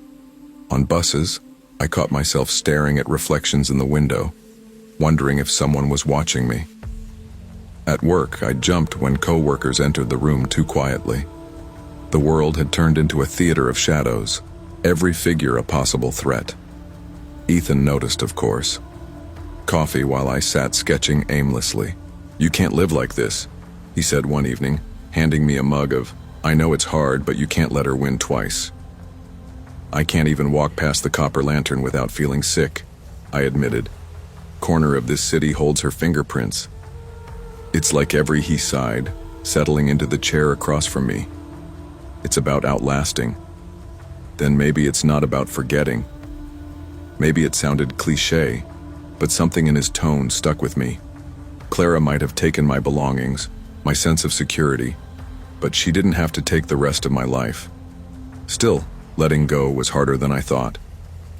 Weeks later, while running errands, I caught a glimpse of someone who looked just like her. Same auburn hair, same sharp gait. My stomach lurched, my pulse spiked. I followed her instinctively for half a block before realizing it wasn't her. The shame of that paranoia settled heavy on me. Clara had left, but she hadn't. She lingered in my reflexes, in my suspicion, in my loss of ease. Ethan became my lifeline during that stretch, staying longer than either of us had planned. He didn't say it outright, but I think he feared leaving me alone in the loft would undo whatever progress I was clawing toward. We repainted one wall a bright teal, a silly attempt to reclaim the space. I hung new sketches, forced color back into the room where the memory of that night still lingered like smoke. By December, the investigation had gone cold. The police had other priorities, and Clara was just one face among thousands in Portland. There were no fingerprints, no solid leads beyond the footage of her in the cafe. But then came a small discovery that froze me all over again. One night, Ethan and I were cleaning out old boxes in the loft's storage nook. Among my scattered papers, we found a folded piece of lined notebook paper tucked between sketch pads I hadn't touched since before the robbery. In neat handwriting were the words, "You're more predictable than you think." I dropped the paper as though it burned me. Ethan picked it up, scanning it twice before meeting my eyes. "This wasn't here before?" I shook my head, my mouth dry. It meant only one thing. Clara hadn't just orchestrated the break-in. At some point before that night, she had already been inside my apartment. Finding that note cracked something in me. Up until then, I had treated the robbery as an ugly, violent fluke, a night where bad luck collided with misplaced trust. But the paper, tucked so deliberately into my belongings, proved something worse. I hadn't just been targeted, I'd been studied. For days, I couldn't walk into the loft without scanning every corner, every shadow, like she might be there, crouched in some hidden pocket of space. I tore through the apartment in a frenzy, searching for cameras, for more notes, for anything that suggested she had left a deeper mark than I already knew. Ethan tried to calm me, but he looked just as shaken. That single sheet of notebook paper had turned the loft into something else entirely. Not a home, but evidence. We turned it over to the police, but their response was the same tired refrain. Without fingerprints, without direct surveillance footage of her entering, there wasn't much they could do. They logged it, filed it, promised to keep me updated. Weeks later, the case was still cold. Meanwhile, I couldn't keep pretending life was normal. At the design studio, my coworkers noticed how distracted I'd become. My sketches grew darker, harsher, heavy strokes replacing the playful colors I once loved. Nights were worse. I'd bolt awake at every creak, convinced I heard someone at the door. Milo, the bookstore cat, became my unofficial emotional support, curling at my feet as if he sensed I needed grounding. Ethan, patient as ever, finally sat me down one rainy evening. "Look," he said gently. "This loft was supposed to be temporary. Maybe it's time we moved on. New walls, new streets. Start somewhere Clara hasn't touched." I hated the idea at first. Moving felt like admitting defeat, like letting her push me out of the space I'd tried to make mine. But the truth was undeniable. The loft no longer felt like it belonged to me. It belonged to her shadow. So, at the start of the new year, Ethan and I packed our things. We found a small 2-bedroom on the east side, newer, brighter, With locks I installed myself and windows that looked out onto a busy street instead of a quiet alley. The difference was immediate. I could breathe again, even if every stranger's glance still made my pulse race. The first night in the new apartment, Ethan and I ordered greasy takeout, watched old movies, and for the first time in months, I laughed without forcing it. But the scar remained. I double-checked every lock before bed, kept my phone within reach, and never again invited someone into my home without knowing them far better than a few hours in a bar could provide. Clara was never found. Sometimes I catch myself wondering where she is. If she's moved on to another city, another bar, another unsuspecting face to smile at. Maybe she still thinks of me as one of her successes, just another mark. But I try not to let that thought define me anymore. Instead, I pour it into my art. My sketches now carry weight, not just color and form, but experience, the tension of trust and betrayal. Friends and coworkers comment on how much more powerful my work feels, and though I don't tell them why, I know. The pain left a mark, but it also sharpened something in me. Ethan was right. Outlasting her was the only victory I could claim. She had taken things, shaken me to my core, but I refused to let her steal the rest of my life. What I learned from that autumn in Portland was simple, but harsh. Not everyone who smiles at you has good intentions, and not every connection is safe. Sometimes danger comes not with threats, but with laughter and warmth, designed to disarm. Trust is powerful, but it should be earned, not handed over in the hope of companionship. The world is full of people who will surprise you with kindness, but it also has those who weaponize it. And the hardest part isn't losing your belongings. It's the betrayal, the realization that someone studied your life just to tear it open. But even in that darkness, there's strength in surviving. There's power in reclaiming your space, your art, your laughter.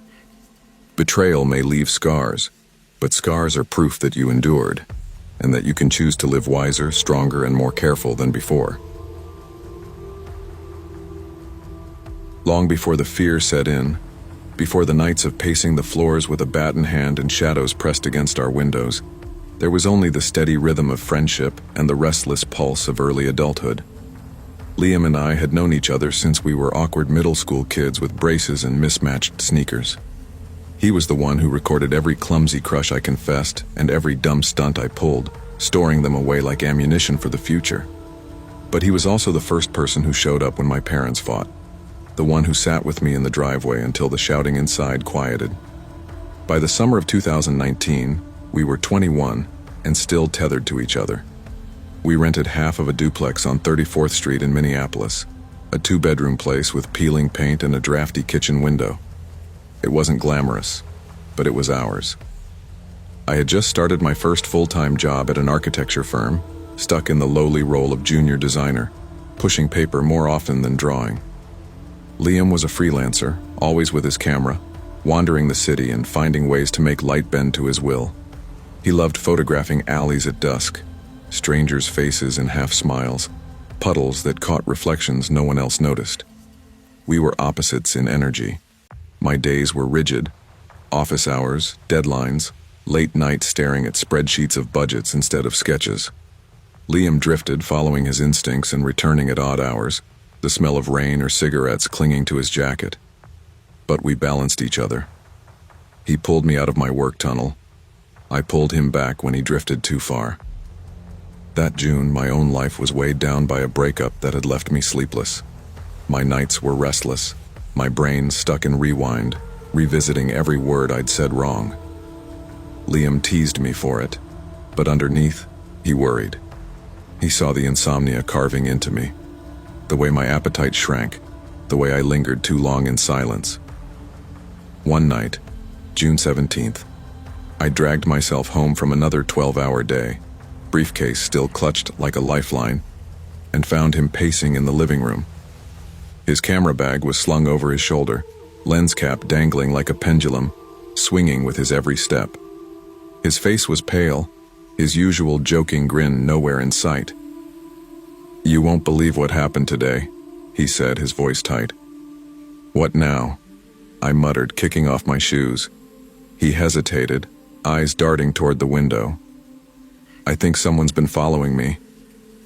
At first I thought he was exaggerating. Liam had a tendency to dramatize. But then he explained how he'd been photographing a street festival downtown, kids dancing in neon lights, the rhythm of drums pounding in his ears. And then he noticed a man, tall, wiry, dressed in plain clothes but with eyes that fixed on him too long. He brushed it off, moved down a block, yet the man was still there. Moved again, still there, always a few paces behind. I felt a chill crawl up my spine. Conviction. Maybe it was coincidence, I said, but my voice lacked. It didn't feel like it, and later, he swallowed, just standing there, watching. He showed up near here, across the street. That was the first night we double-checked our locks 3 times. That was the night the duplex began to feel smaller, walls pressing in as if danger had crept into the foundation itself. The days that followed carried a tension that hummed beneath the surface of our routines.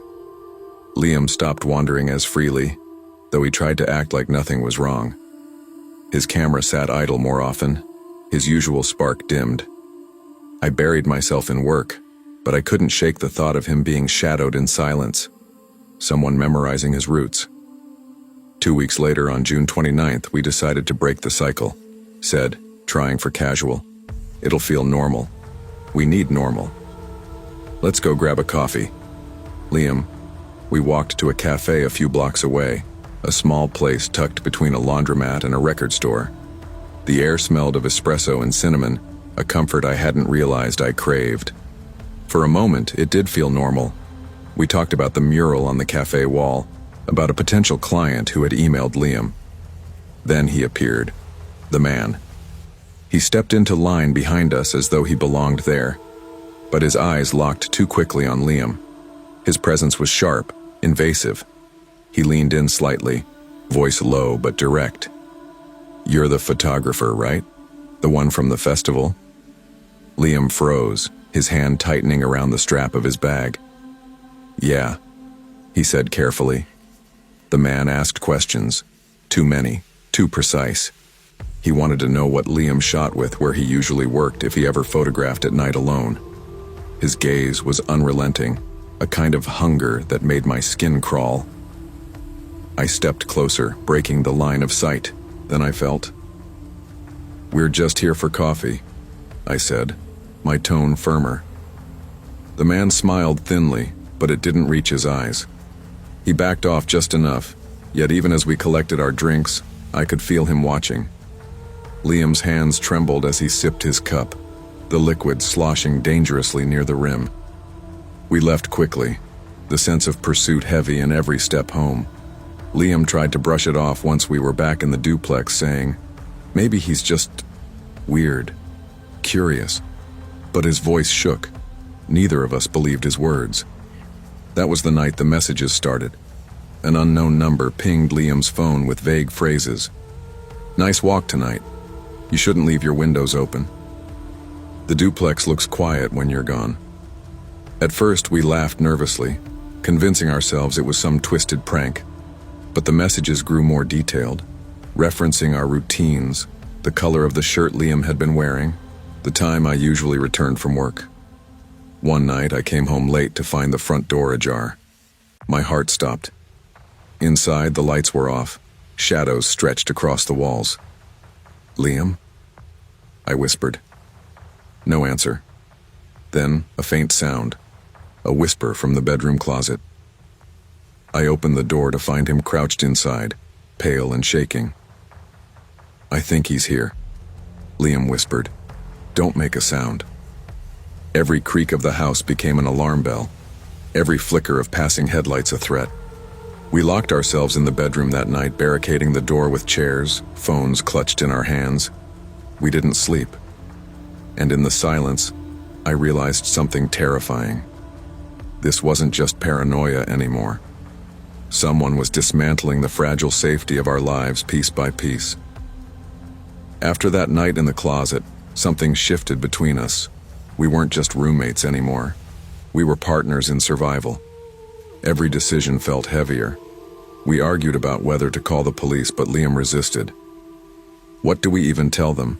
That some guy asked me questions and sent creepy texts? They'll laugh us out of the station. He wasn't entirely wrong. Without evidence, it would be our word against silence. But silence can be the loudest thing in the world. We tried to normalize our days, though nothing felt normal anymore. I noticed Liam keeping the blinds shut at all hours, his camera untouched on the kitchen table. He started walking with his shoulders hunched as if trying to fold himself smaller.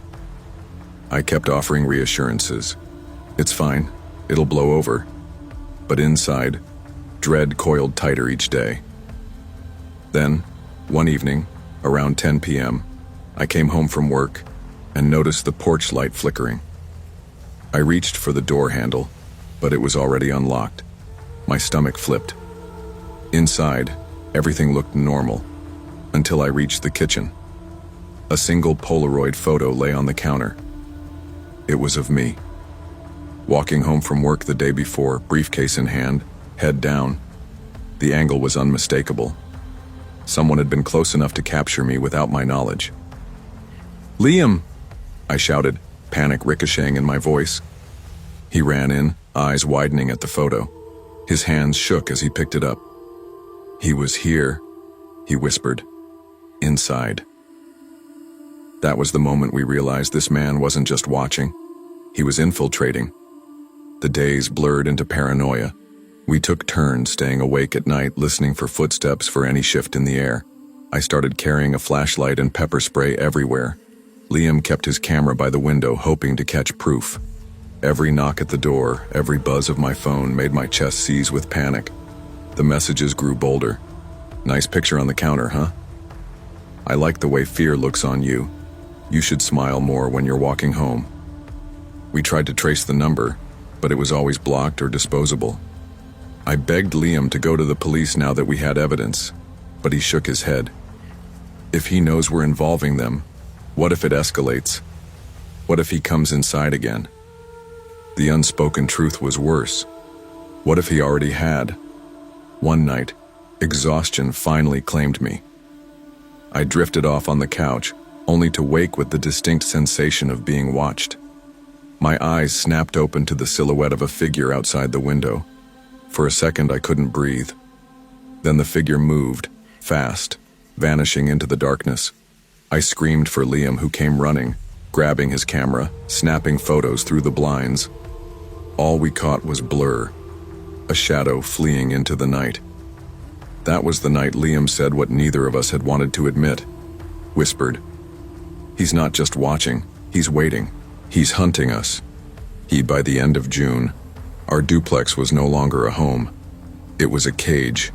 The air inside felt stale, thick with fear.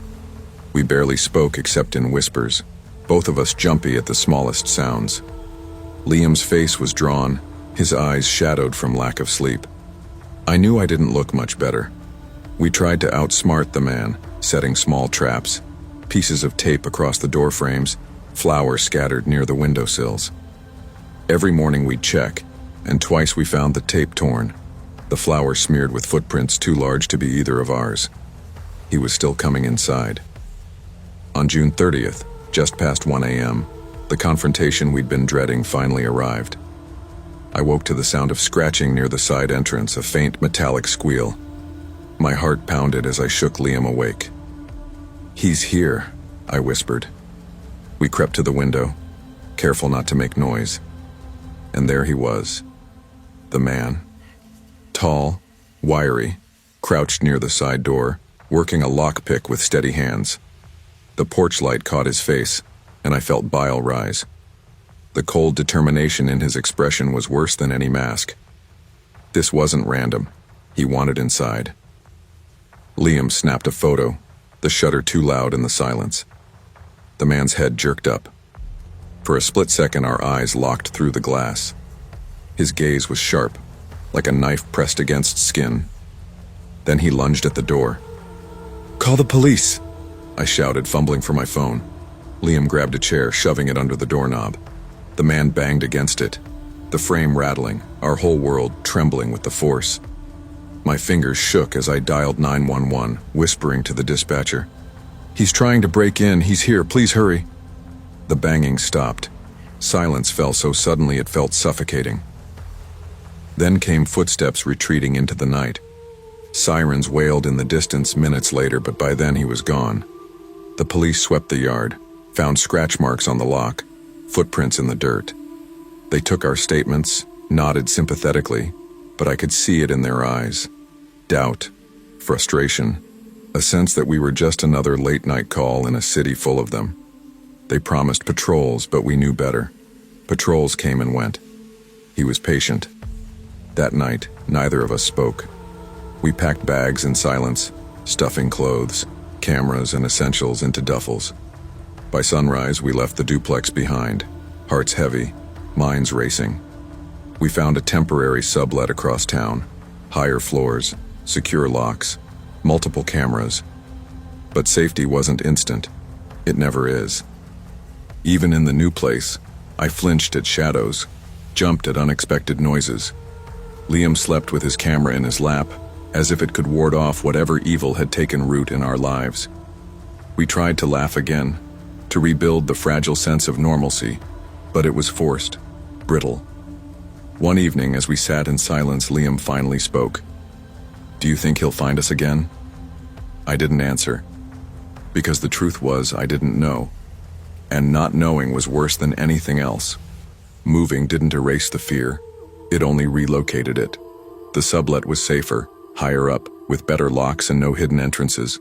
But safety is a fragile illusion once it's been broken. Every night, I double-checked the deadbolt 3 times. Liam angled his camera toward the windows as if he could capture shadows before they reached us. We lived on edge, breathing in half-gasps, never fully resting. The first week passed in uneasy silence. Then the messages started again. They came to my phone this time, an unknown number. New view, same habits. My hands trembled so badly I nearly dropped the phone. I showed Liam, and for a long moment, he just stared at the screen. "He found us," he said quietly, voice hollow. I wanted to deny it, to cling to the idea that it was coincidence or some cruel prank. But deep down, I knew. He was still out there, watching, tracking, waiting. We debated what to do. Liam argued for going to the police again, armed with the new message and the photos we had. "At least we have something concrete now," he said, his voice firm but shaky. "We can't keep running forever." I hesitated. My trust in the system was thin. The first time, they hadn't done much. But I realized we didn't have another choice. Fear had already stolen so much from us. Our home, our sleep, our peace. I refused to let it take more. We gathered everything. The Polaroid, the scratched locks, the photos of the shadow outside the window, and now, the threatening texts. We went to the police station the next morning. To our surprise, they took us seriously this time. The detective who interviewed us leaned forward, listening intently, his jaw tight as we explained. "If he's escalated to breaking and entering, he won't stop," the detective said. "You were lucky." That word, lucky, rang in my ears. Lucky that he hadn't gotten inside. Lucky that the chair held against the door. Lucky that the flashing sirens scared him off. Luck, not safety, was what we had been living on. The investigation dragged on, weeks turning into months. They traced the number, found nothing but disposable phones. They canvassed the area near our old duplex, collected testimonies from neighbors, but he'd vanished like smoke. Liam and I tried to piece ourselves back together. We found a permanent apartment downtown, high-rise, with a doorman and secure entry. For the first time in months, I slept without barricading the bedroom door. But sleep was never deep. Sometimes I'd wake in the night and swear I heard footsteps in the hallway, or I'd feel eyes on me in a crowd and panic would bloom in my chest. Liam, too, carried the scars. He barely touched his camera anymore, afraid of the memories tied to it. His art, the thing he loved most, had been poisoned by fear. One evening in August, We sat on the balcony watching the city lights, the sounds of traffic rising below. Liam turned to me and said, "Do you ever think about how different we'd be if none of this happened?" I thought about it. The answer was yes. Without the fear, the paranoia, the late nights whispering in closets, and the constant dread, we would have been freer, lighter, maybe happier.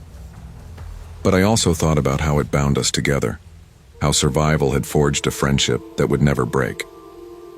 "We survived," I said simply. "That's what matters." He nodded, quiet for a while. Then, almost to himself, he whispered, "Have to feel so much like losing. I just wish surviving didn't." That night, I realized something I carry with me even now.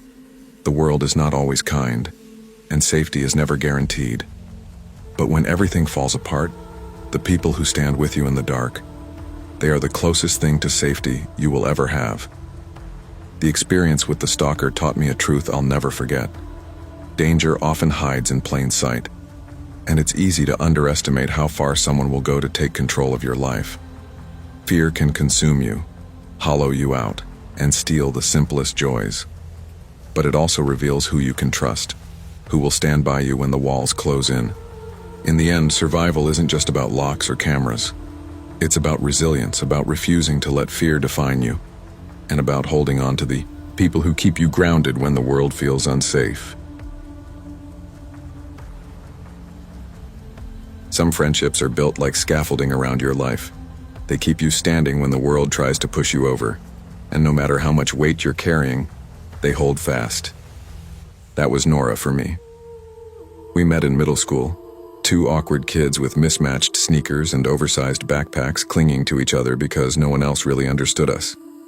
By the time we turned 20, we had endured family fights, bad boyfriends, small-town gossip, and the endless pressure of figuring out who we were supposed to be. By May of 2020, we were living in a weathered seaside cottage at 77 Harbor Lane in Seaview, Maine. The house had peeling paint and windows that rattled in the wind, but it was ours. The salty air drifted through the thin walls. The cries of gulls woke us in the mornings, and the distant foghorn lulled us to sleep at night. It wasn't glamorous, but it was freedom. And in those fragile years between adolescence and adulthood, freedom was everything. I worked nights at the Seaview Diner, balancing trays of greasy lobster rolls and mugs of coffee for truckers who didn't tip. The money was lousy, and my feet ached constantly, but it was the only job I could find after dropping out of community college. Nora was still enrolled at the university, slogging through her last semester of environmental science. She lived on caffeine and group projects, constantly stressed but determined. We often missed each other's rhythms. I came home when she was already asleep, and she left for campus when I was trying to claw a few hours of rest. Yet no matter how thinly life stretched us, we carved out space for each other. Nights on the porch with 2 cans of cheap soda, afternoons wandering the rocky shore, even 5-minute conversations in the kitchen before running out the door. Those were the lifelines that kept us tethered. That May had been particularly rough for me. Rent was overdue again. My mom kept calling about my younger sister's accident back home, and exhaustion dug deep into my bones. Nora watched me closely, as if she knew I was one more disappointment away from breaking. One Friday night, as I dragged myself through the cottage door after another double shift, she grabbed my wrist and said, "You need to come out with me tonight. I don't care how tired you are, you're not rotting in this house." Her eyes were serious, her tone unyielding. I started to argue, but I saw the pleading beneath her stubbornness. She needed it too. "Fine," I sighed, "but I'm not wearing anything fancy." By 10:45 that night, we were walking into the Tides Inn, a sprawling resort perched on the edge of the harbor. It smelled of polished wood and salt water, and the stage was set for a small comedy show. I hadn't laughed in weeks, but as the comedian cracked jokes about Maine lobstermen and clueless tourists, I felt something loosen inside me. For the first time in months, I wasn't drowning. I was just a 20-year-old kid with my best friend, laughing too hard at corny jokes. But peace is slippery. It never stays in your hands for long. After the show, Nora and I lingered by the bar, sipping sodas and soaking in the buzz of chatter. I felt lighter than I had in weeks, maybe months. Then he appeared. He was tall, late 20s maybe, with a clean shirt that didn't quite match the rest of him. His smile was too confident, his eyes too sharp. He slid onto the stool next to us like he had been waiting for the moment. "Great show, huh?" he said, voice smooth. "That second set, especially the bit about the parking tickets, brilliant." His words landed oddly. He wasn't just commenting, he was reciting. He listed punchlines almost word for word as if he had memorized the performance. I tried to laugh politely, but a small unease stirred in my chest. Nora, sharper than me, caught it instantly. She leaned closer and whispered, "Don't leave your drink unattended." The man didn't seem to notice our discomfort. "You two want to meet the comedian?" he asked. "I can take you backstage. I know the manager." His smile stretched wide, like a salesman closing a deal. Everything in me screamed no, but stress had left me reckless. A part of me craved adventure, anything to distract from the grind of my days. Nora hesitated, glancing at the hallway. "Just a quick peek," she finally muttered. "If it feels wrong, we leave." We followed him into the back corridors of the resort. The walls were painted beige, lined with signs reading, "No trespassing," and "Authorized staff only." The air smelled faintly of disinfectant, and the fluorescent lights flickered overhead. Each step echoed too loudly. Each turn felt deeper into someplace we weren't supposed to be. I tried to rationalize it. Maybe he really did know someone. Maybe this was just how backstage areas looked, but my gut clenched tighter with every corner. Nora walked beside me, her jaw tense, her hand brushing mine as if to reassure me, or herself. Then it happened. The man suddenly bolted forward, sprinting down the hall.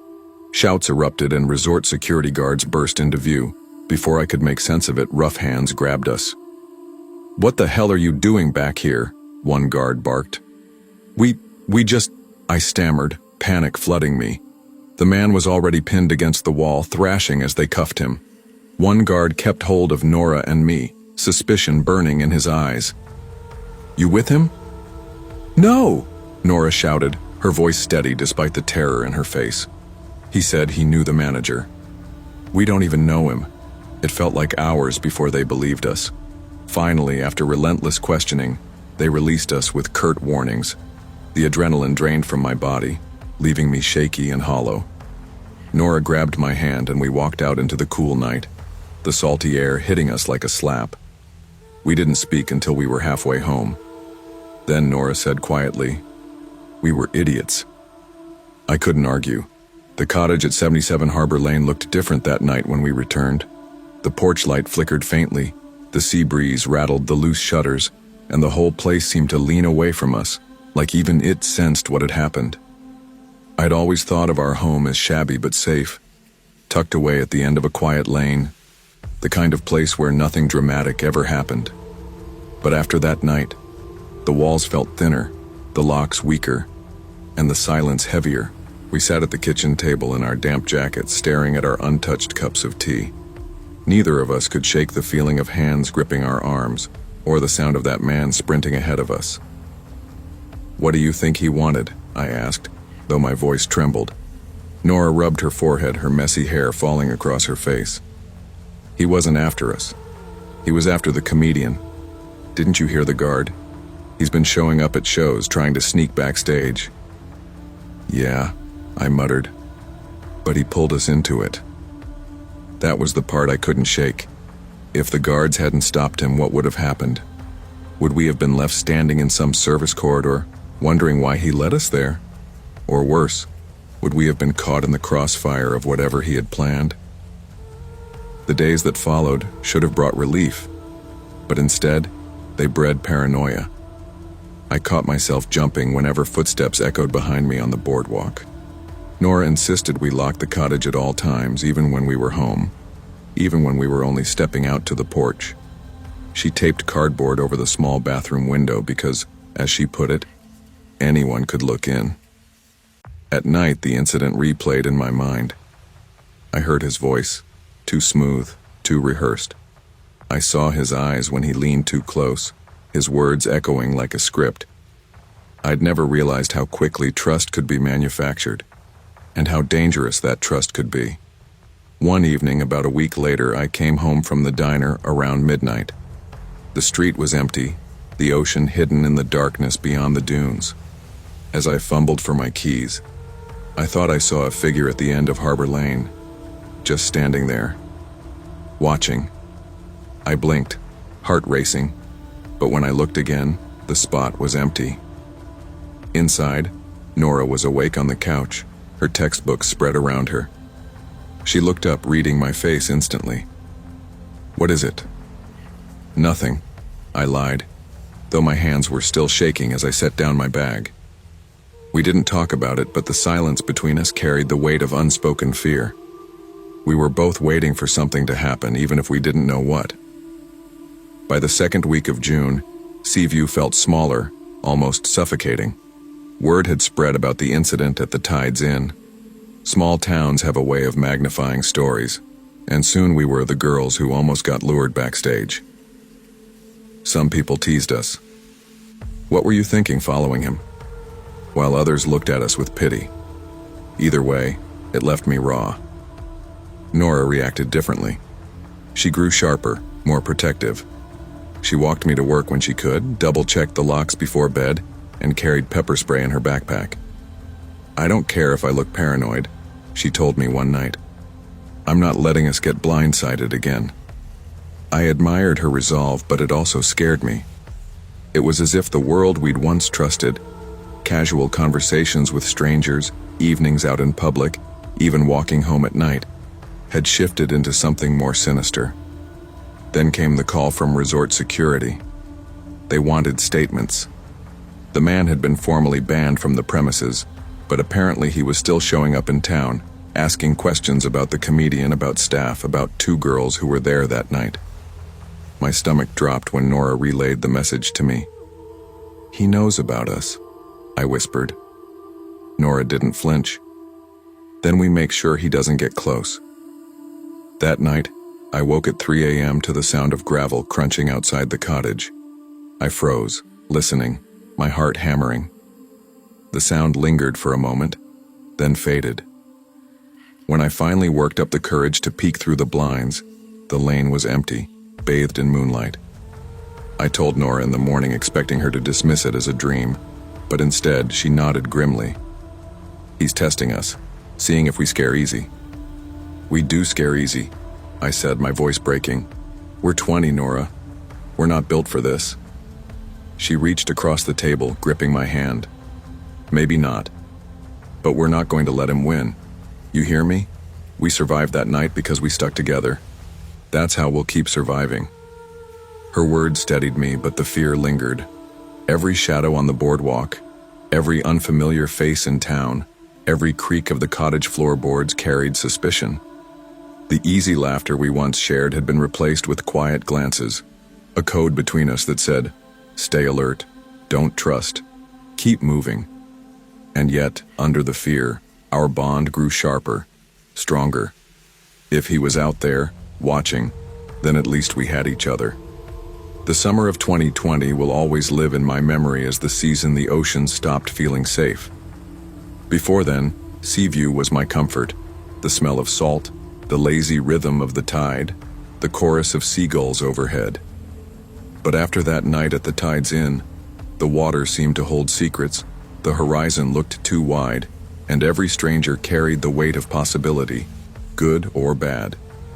It all came to a head in mid-July. Nora and I had started to avoid going out after dark, keeping to daylight hours whenever we could. I'd taken extra shifts at the diner, while she buried herself in summer classes online. Our lives shrank to the cottage, the boardwalk, and work. Even so, the sense of being watched never disappeared. One Saturday around 9:30 p.m., Nora insisted we go out for ice cream. She said, trying to sound casual, but with a sharp edge in her voice. Then he already won. "We can't hide forever. If we let him control us," we walked down Harbor Lane, the air thick with the scent of fried dough and the distant sound of live music drifting from the pier. For the first time in weeks, I felt almost normal. We bought cones, sat on a bench by the water and tried to laugh like before. Then Nora froze mid-bite.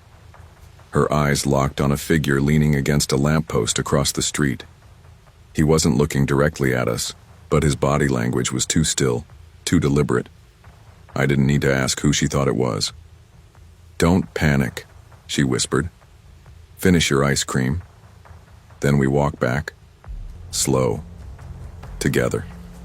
My stomach flipped, but I obeyed. We rose and walked calmly down the street, every step deliberate. The man didn't move, didn't speak, just watched. My pulse hammered in my ears. When we turned onto Harbor Lane, Nora leaned close and whispered, "We're calling the police." Back at the cottage, her hands shook as she dialed. I paced the room, listening to her explain everything. The incident at the resort, the phone calls, the figure near the pier. The dispatcher promised to send someone, though I could hear the doubt in her tone. An hour later, flashing blue lights painted the cottage walls. 2 officers spoke to us, nodding, writing notes, asking for descriptions. But when they checked the pier, the man was gone. The police suggested we be cautious and offered to increase patrols near Harbor Lane, but there wasn't much else they could do. After they left, Nora sank onto the couch, her head in her hands. "They don't believe us," she whispered. "Then we believe each other," I said, sitting beside her. "That's enough." The rest of the summer passed in a haze of vigilance. We saw him twice more, or maybe we just thought we did. A shadow near the dunes, a figure at the end of the lane. By August, when Nora moved back to campus housing for her senior year, I stayed in the cottage alone. The silence was deafening. Every creak made me jump, every knock at the door sent my heart racing. But slowly, time dulled the edges of the fear. I found comfort in routine, locking the doors, checking the cameras, keeping my phone nearby. Nora and I called often, reminding each other that the worst was behind us, even if the memory never fully faded. Looking back now, I realize the man never truly stole from us, not in the way he intended. What he left instead was a scar, yes, but also a reminder. Safety is fragile, trust is earned, and friendship can be the anchor in the storm. That summer in Seaview taught me that danger doesn't always appear with warning signs or dramatic entrances. Sometimes it hides in casual smiles, in the false charm of strangers, or in the moments when you let your guard down because you want to believe the world is kinder than it really is. But it also taught me something more powerful, that friendship can be the shield you never knew you needed. Fear isolates you, but trust, real, tested trust, and keeps you grounded. Nora and I learned that survival isn't just about locks or cameras or police reports. It's about holding on to the people who see you at your weakest and remind you you're not alone.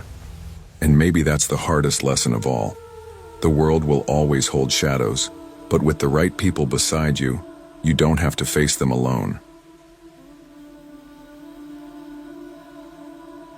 They say some places die slowly, not from a fire or foreclosure or anything dramatic, but from something quieter, a kind of slow rot. Our Dollar Tree was one of those places. I started working there during my second year of community college. It was a part-time gig, a way to pay for gas and groceries while juggling night classes and family responsibilities. The store sat at the edge of town, tucked between a vacant dry cleaner and a check-cashing joint. Quiet, mostly. Just older folks on fixed incomes, single moms, the occasional high schooler grabbing snacks after class. Nothing dramatic ever happened there. At least, not until the man in the hoodie showed up. That day had started like any other. It was early November, cold and gray with a wind that made the automatic doors whistle. I clocked in at 2:58 p.m., tossed on my green apron, and checked the restocking list Kelly had taped to the counter. Aisle 4, seasonal. That meant leftover Halloween clearance, plastic pumpkins, fake leaves, turkey-themed paper plates. Not a fun aisle, but an easy one to stock since nobody lingered there. I wheeled my cart over, earbuds in, and got to work. About 30 minutes in, I glanced up and noticed someone standing at the far end of the aisle. He was tall, 6 feet at least, wearing a navy hoodie with the hood pulled low over his face. He wasn't holding a basket, didn't seem to be browsing, just standing. Still.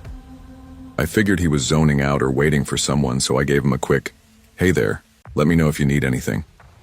No response. He didn't flinch, didn't speak, just gave a slight, almost imperceptible nod. It wasn't rude, it just felt blank. I shrugged it off, turned back to my shelf of scarecrow figurines, and kept working. An hour passed. I'd stocked the next aisle and came back for a second box of items. He was still there. Same spot, same posture, facing forward like a statue. This time I felt a weird tug in my stomach. Not fear exactly, just unease. I approached him again, a little more direct. "Hey man, you good? Need help finding anything?" Again, no answer, just that slow nod. I couldn't see his eyes under the hood, but something about him, the stillness, the silence, felt off. Not aggressive, not dangerous, just wrong. I told Kelly. She peeked down the aisle, saw him and sighed. "He's probably just tired, might be homeless," she said, "causing trouble, let him be. We don't kick people out unless they're..." And so we did, but the weirdness didn't stop there. Around 5:30, an older lady whispered to me while I was walking past the registers. "That man in aisle 4, she said, clutching her purse tighter. "He hasn't blinked once, I swear I watched him for 10 minutes. Another customer chimed in near the freezer section. "Looks like he's in some kind of trance." "He gives me the creeps," she muttered. I tried not to let it get to me, but I started feeling it too. That aisle began to feel colder, heavier, like walking through air that had been holding its breath too long. When my break rolled around, I slipped into the back office and pulled up the security feed. The cameras weren't high-tech, just grainy black and white loops on a 10-second delay. But there he was, plain as day, standing in aisle 4, not moving, not shopping. The timestamp said he'd been there since 2:10, almost an hour before I even started my shift. He never looked at anything, never touched a product, just stood there. And that's when I noticed the worst part. In every clip I scrubbed through, he never moved a muscle. I watched the footage over and over, scrubbing back and forth between timestamps. At 2:10 p.m. the man appeared, just stepped into the edge of the aisle from the left side of the frame. No sound, of course, but his movement was stiff, deliberate, almost robotic. He walked halfway down the aisle, turned toward the shelf of plastic wreaths and fake gourds, and then stopped. And that was it. From that point on, frame after frame, he just stood there. I watched until my break ran out, half expecting something to jump out at me from the screen. But there was no jump scare, no glitch, no flicker of a hand reaching out.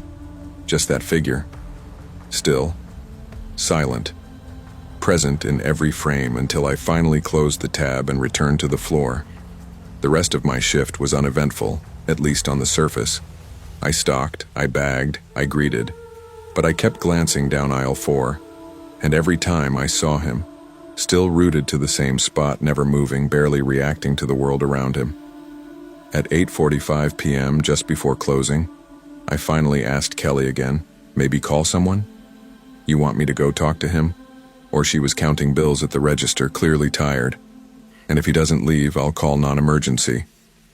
"It's late. We'll tell him we're closing in 10. I nodded, but something felt wrong. I don't know how to explain it.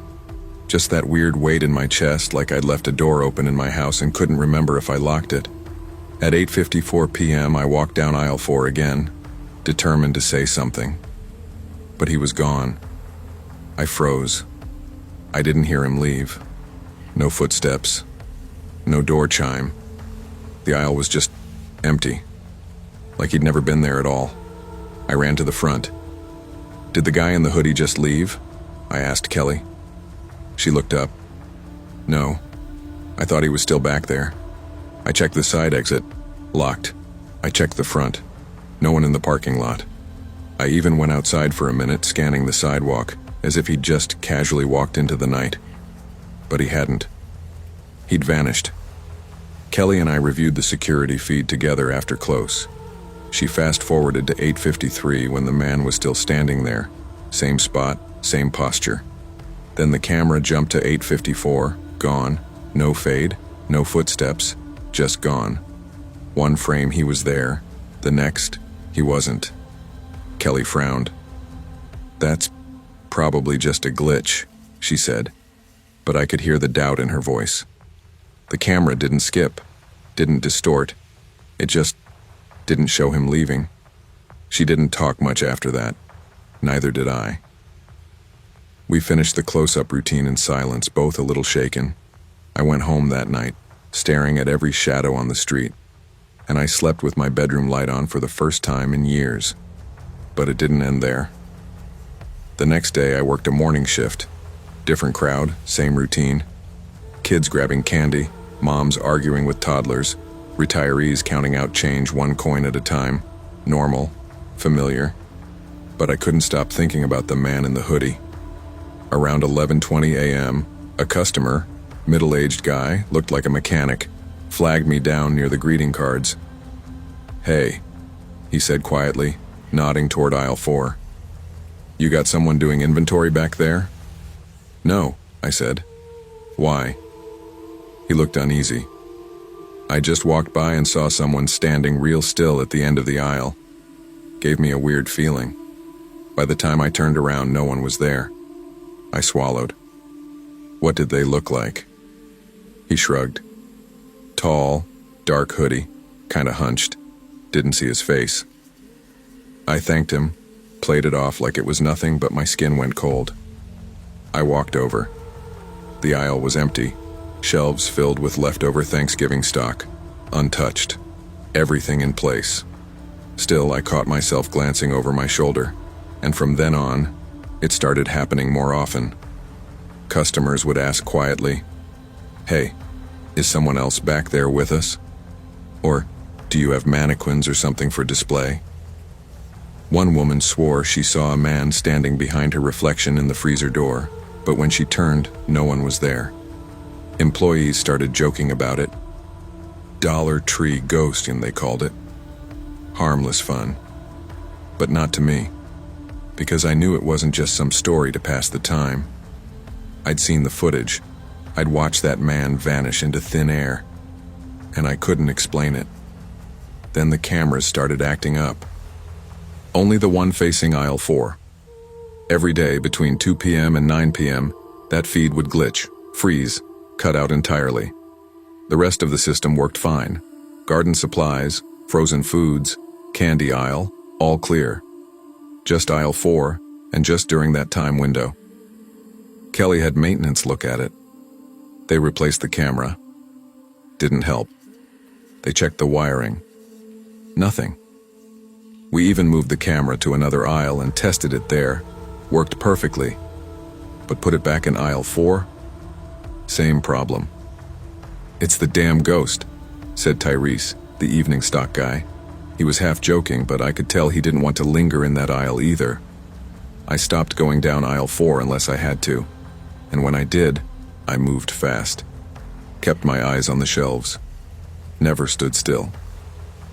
Then one night I was closing alone. Kelly had left early. It was just me in the store, half lit and humming with old fluorescent lights. I was sweeping the front end when I heard something shift behind me. A soft scuff, like a shoe dragging across linoleum. I turned. Nothing there. I walked the aisles one by one, forcing myself to be logical. Probably a box shifting, or a customer who slipped out without me noticing. But when I reached aisle 4, I stopped cold. There, in the far mirror at the end of the aisle, a faint shape. Not in the aisle, in the reflection, standing just like before. Navy hoodie. Still, watching. I turned around. Empty. But when I looked back in the mirror, it was gone. After the mirror incident, I stopped pretending everything was fine. I didn't tell Kelly. I didn't want her to think I was losing it. But I knew what I saw. That shape. It wasn't a trick of the light or some tired hallucination. It was him, the man from the aisle. Back, but not really there. I started dreading my shifts. Every day at 2 p.m. like clockwork, I'd get a pit in my stomach. I'd find excuses to avoid aisle 4. I'd clean the freezer doors twice, volunteer to restock the candy shelves, anything to stay out of that space. But the sightings didn't stop. Customers began asking if we'd reopened a Halloween section. A kid, maybe 9 years old, told his mom, "The statue guy is back again," and pointed toward aisle 4. An old woman took one look down the aisle, went pale, and left her full basket behind. It wasn't just me anymore. Then came the night Kelly admitted it.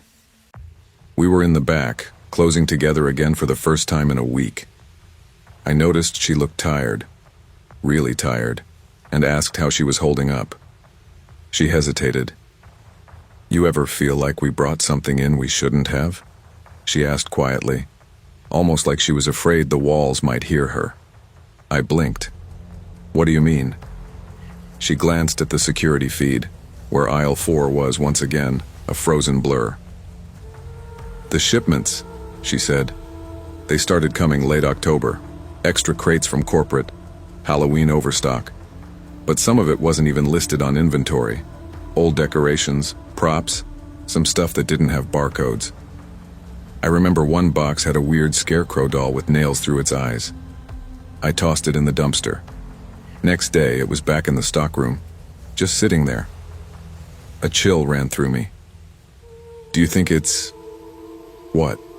Haunted?" She laughed, but it was forced. "I think something came in, and now it doesn't want to leave." We didn't say much after that. We didn't have to. 3 days later, the regional manager visited, said it was a routine check, but the way he in the suit from corporate kept glancing at the cameras said otherwise. They stayed for 3 hours, pulled footage, didn't say a word to the rest of us. 2 weeks after that, a notice went up on the front door. "This location will be closing permanently effective December 15th. Low revenue," they said. But that didn't track. We were steady. Not great, but not failing either. The last day was weirdly quiet. No customers, no kids, no regulars. Just silence, like the building was already empty. Like we were walking through a memory. As I clocked out that final time, I passed aisle 4 one last time. The shelves were bare. No decor, no products, just metal racks and dust. But for a split second, I saw him again, standing at the end. Still, silent. And then I blinked, and he was gone. I moved on. Took a new job at a local hardware store across town. Decent pay, better hours. Nothing weird, at least not yet. But sometimes, when I'm walking the aisles and I catch a glimpse of something in a mirror, I freeze. Just for a second, just to be sure. I never told anyone the full story. Not friends, not coworkers. It's the kind of thing that lives better in silence. People don't believe you anyway. They nod politely, say, "That's wild," and then avoid you after. But I still think about it, because it wasn't just about the man who stood in aisle 4. It was about how no one really noticed until it was too late. We were too used to things being broken. Cameras glitch. Weird people come in. Inventory gets messed up. We write it off. We minimize it. We move on. But there's a point where ignoring something lets it root in deeper. There was never any real explanation for what happened. No articles, no investigations, just a closed-down store, a few for lease signs, and a couple workers who probably don't talk about it anymore. I drove by the building last week. It's still empty. The windows are dusty, the signage removed. But the aisle shelves are still standing. And if you look closely, through the slatted blinds, you can just make out a figure in the back. Not moving. Watching. Waiting. Maybe he never left.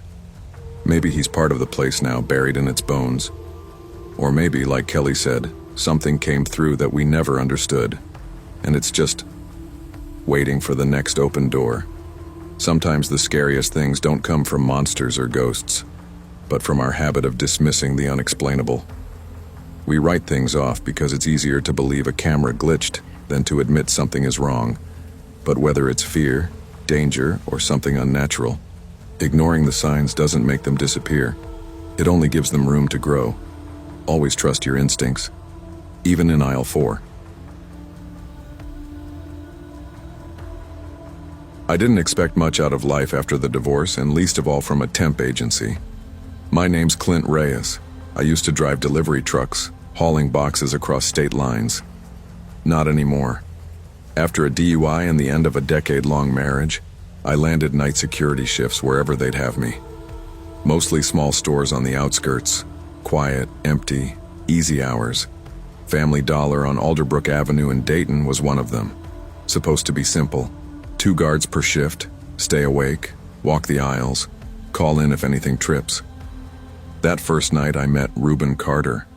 Quiet guy, lean build, hoodie several sizes too big, looked like he could disappear if he wanted to. He had a backpack he never set down, ate his lunch in silence, never touched the vending machine.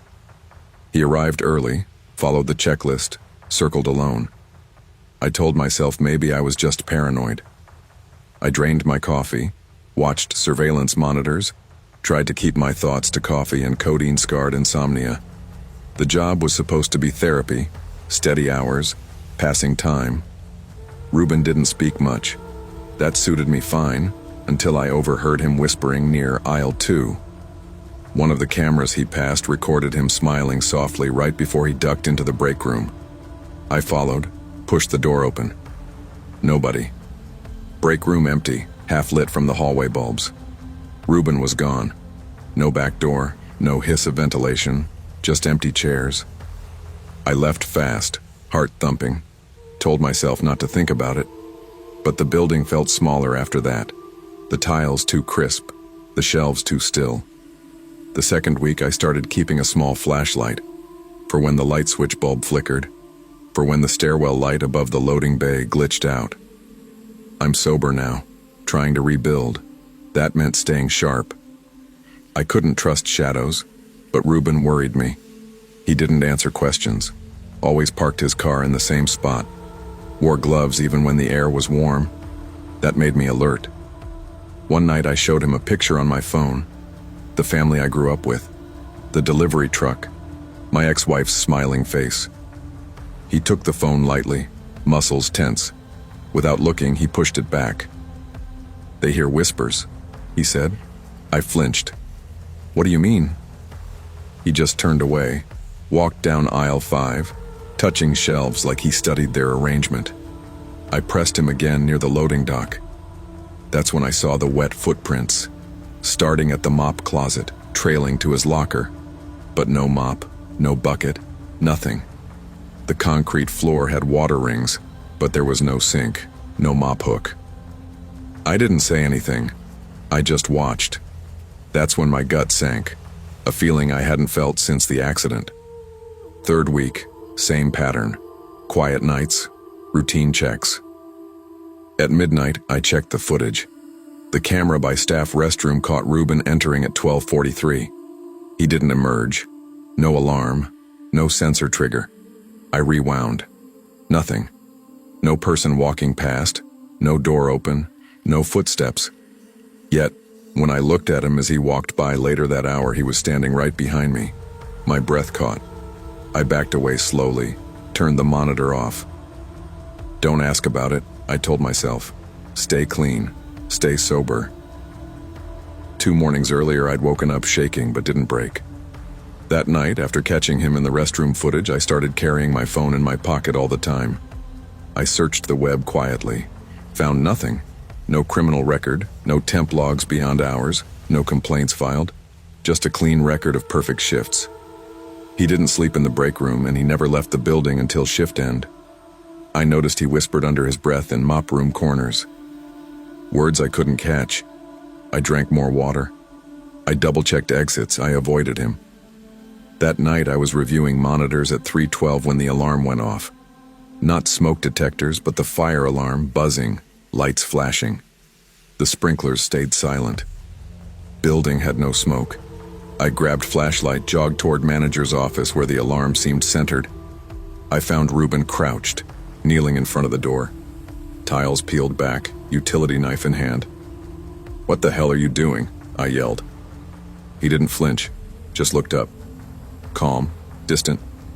"Hear them, don't you? They're still down there. The ones they forgot." He pointed at the gap in the floor. My breath stuck. Beneath, in a crawlspace light coming from my torch, were small bones, human phalanges, laid across cheap plywood boards, scattered as if someone tried to keep them silent. I stumbled back. My stomach lurched. Memories of my wreck, the DUI, my ex crying. I backed toward the hallway. Clint Reyes, man who nearly destroyed his life and moved on, folding. My knees trembled. I ran to the front door and locked it behind me, sweaty, breath ragged. I called 911, voice shaky. "Somebody's digging bones in the store, under the floor." Police flooded in. We unlocked Ruben's section and let him out. He sat calmly by the hole, silent. Didn't resist. Said nothing more.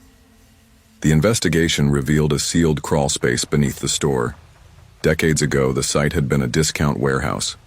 Reports surfaced. Child labor scandal.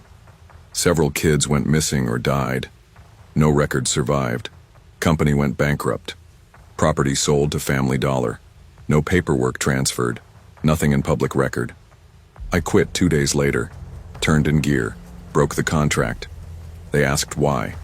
I said, health reasons. Needed to focus on better days. They nodded. Didn't press. That night I dreamt of Ruben whispering under my bed. Soft voice. No face. "You're not alone anymore." I wake in sweat. I avoid old warehouses. I don't talk about it much. It destroyed my peace more than my past ever did. I realize now, sometimes the quietest person is the keeper of the darkest secrets. You survive by listening. Trust your gut. And when the world buries truths in dusty crawl spaces, maybe your role is to dig them up before you leave the place standing. Sometimes the shadows where people hide secrets are right under your feet. Trust what your instincts whisper at midnight. Choose honesty and light over silence and safety. Rebuilding your life may mean unearthing painful truths, but only then can you truly walk away free.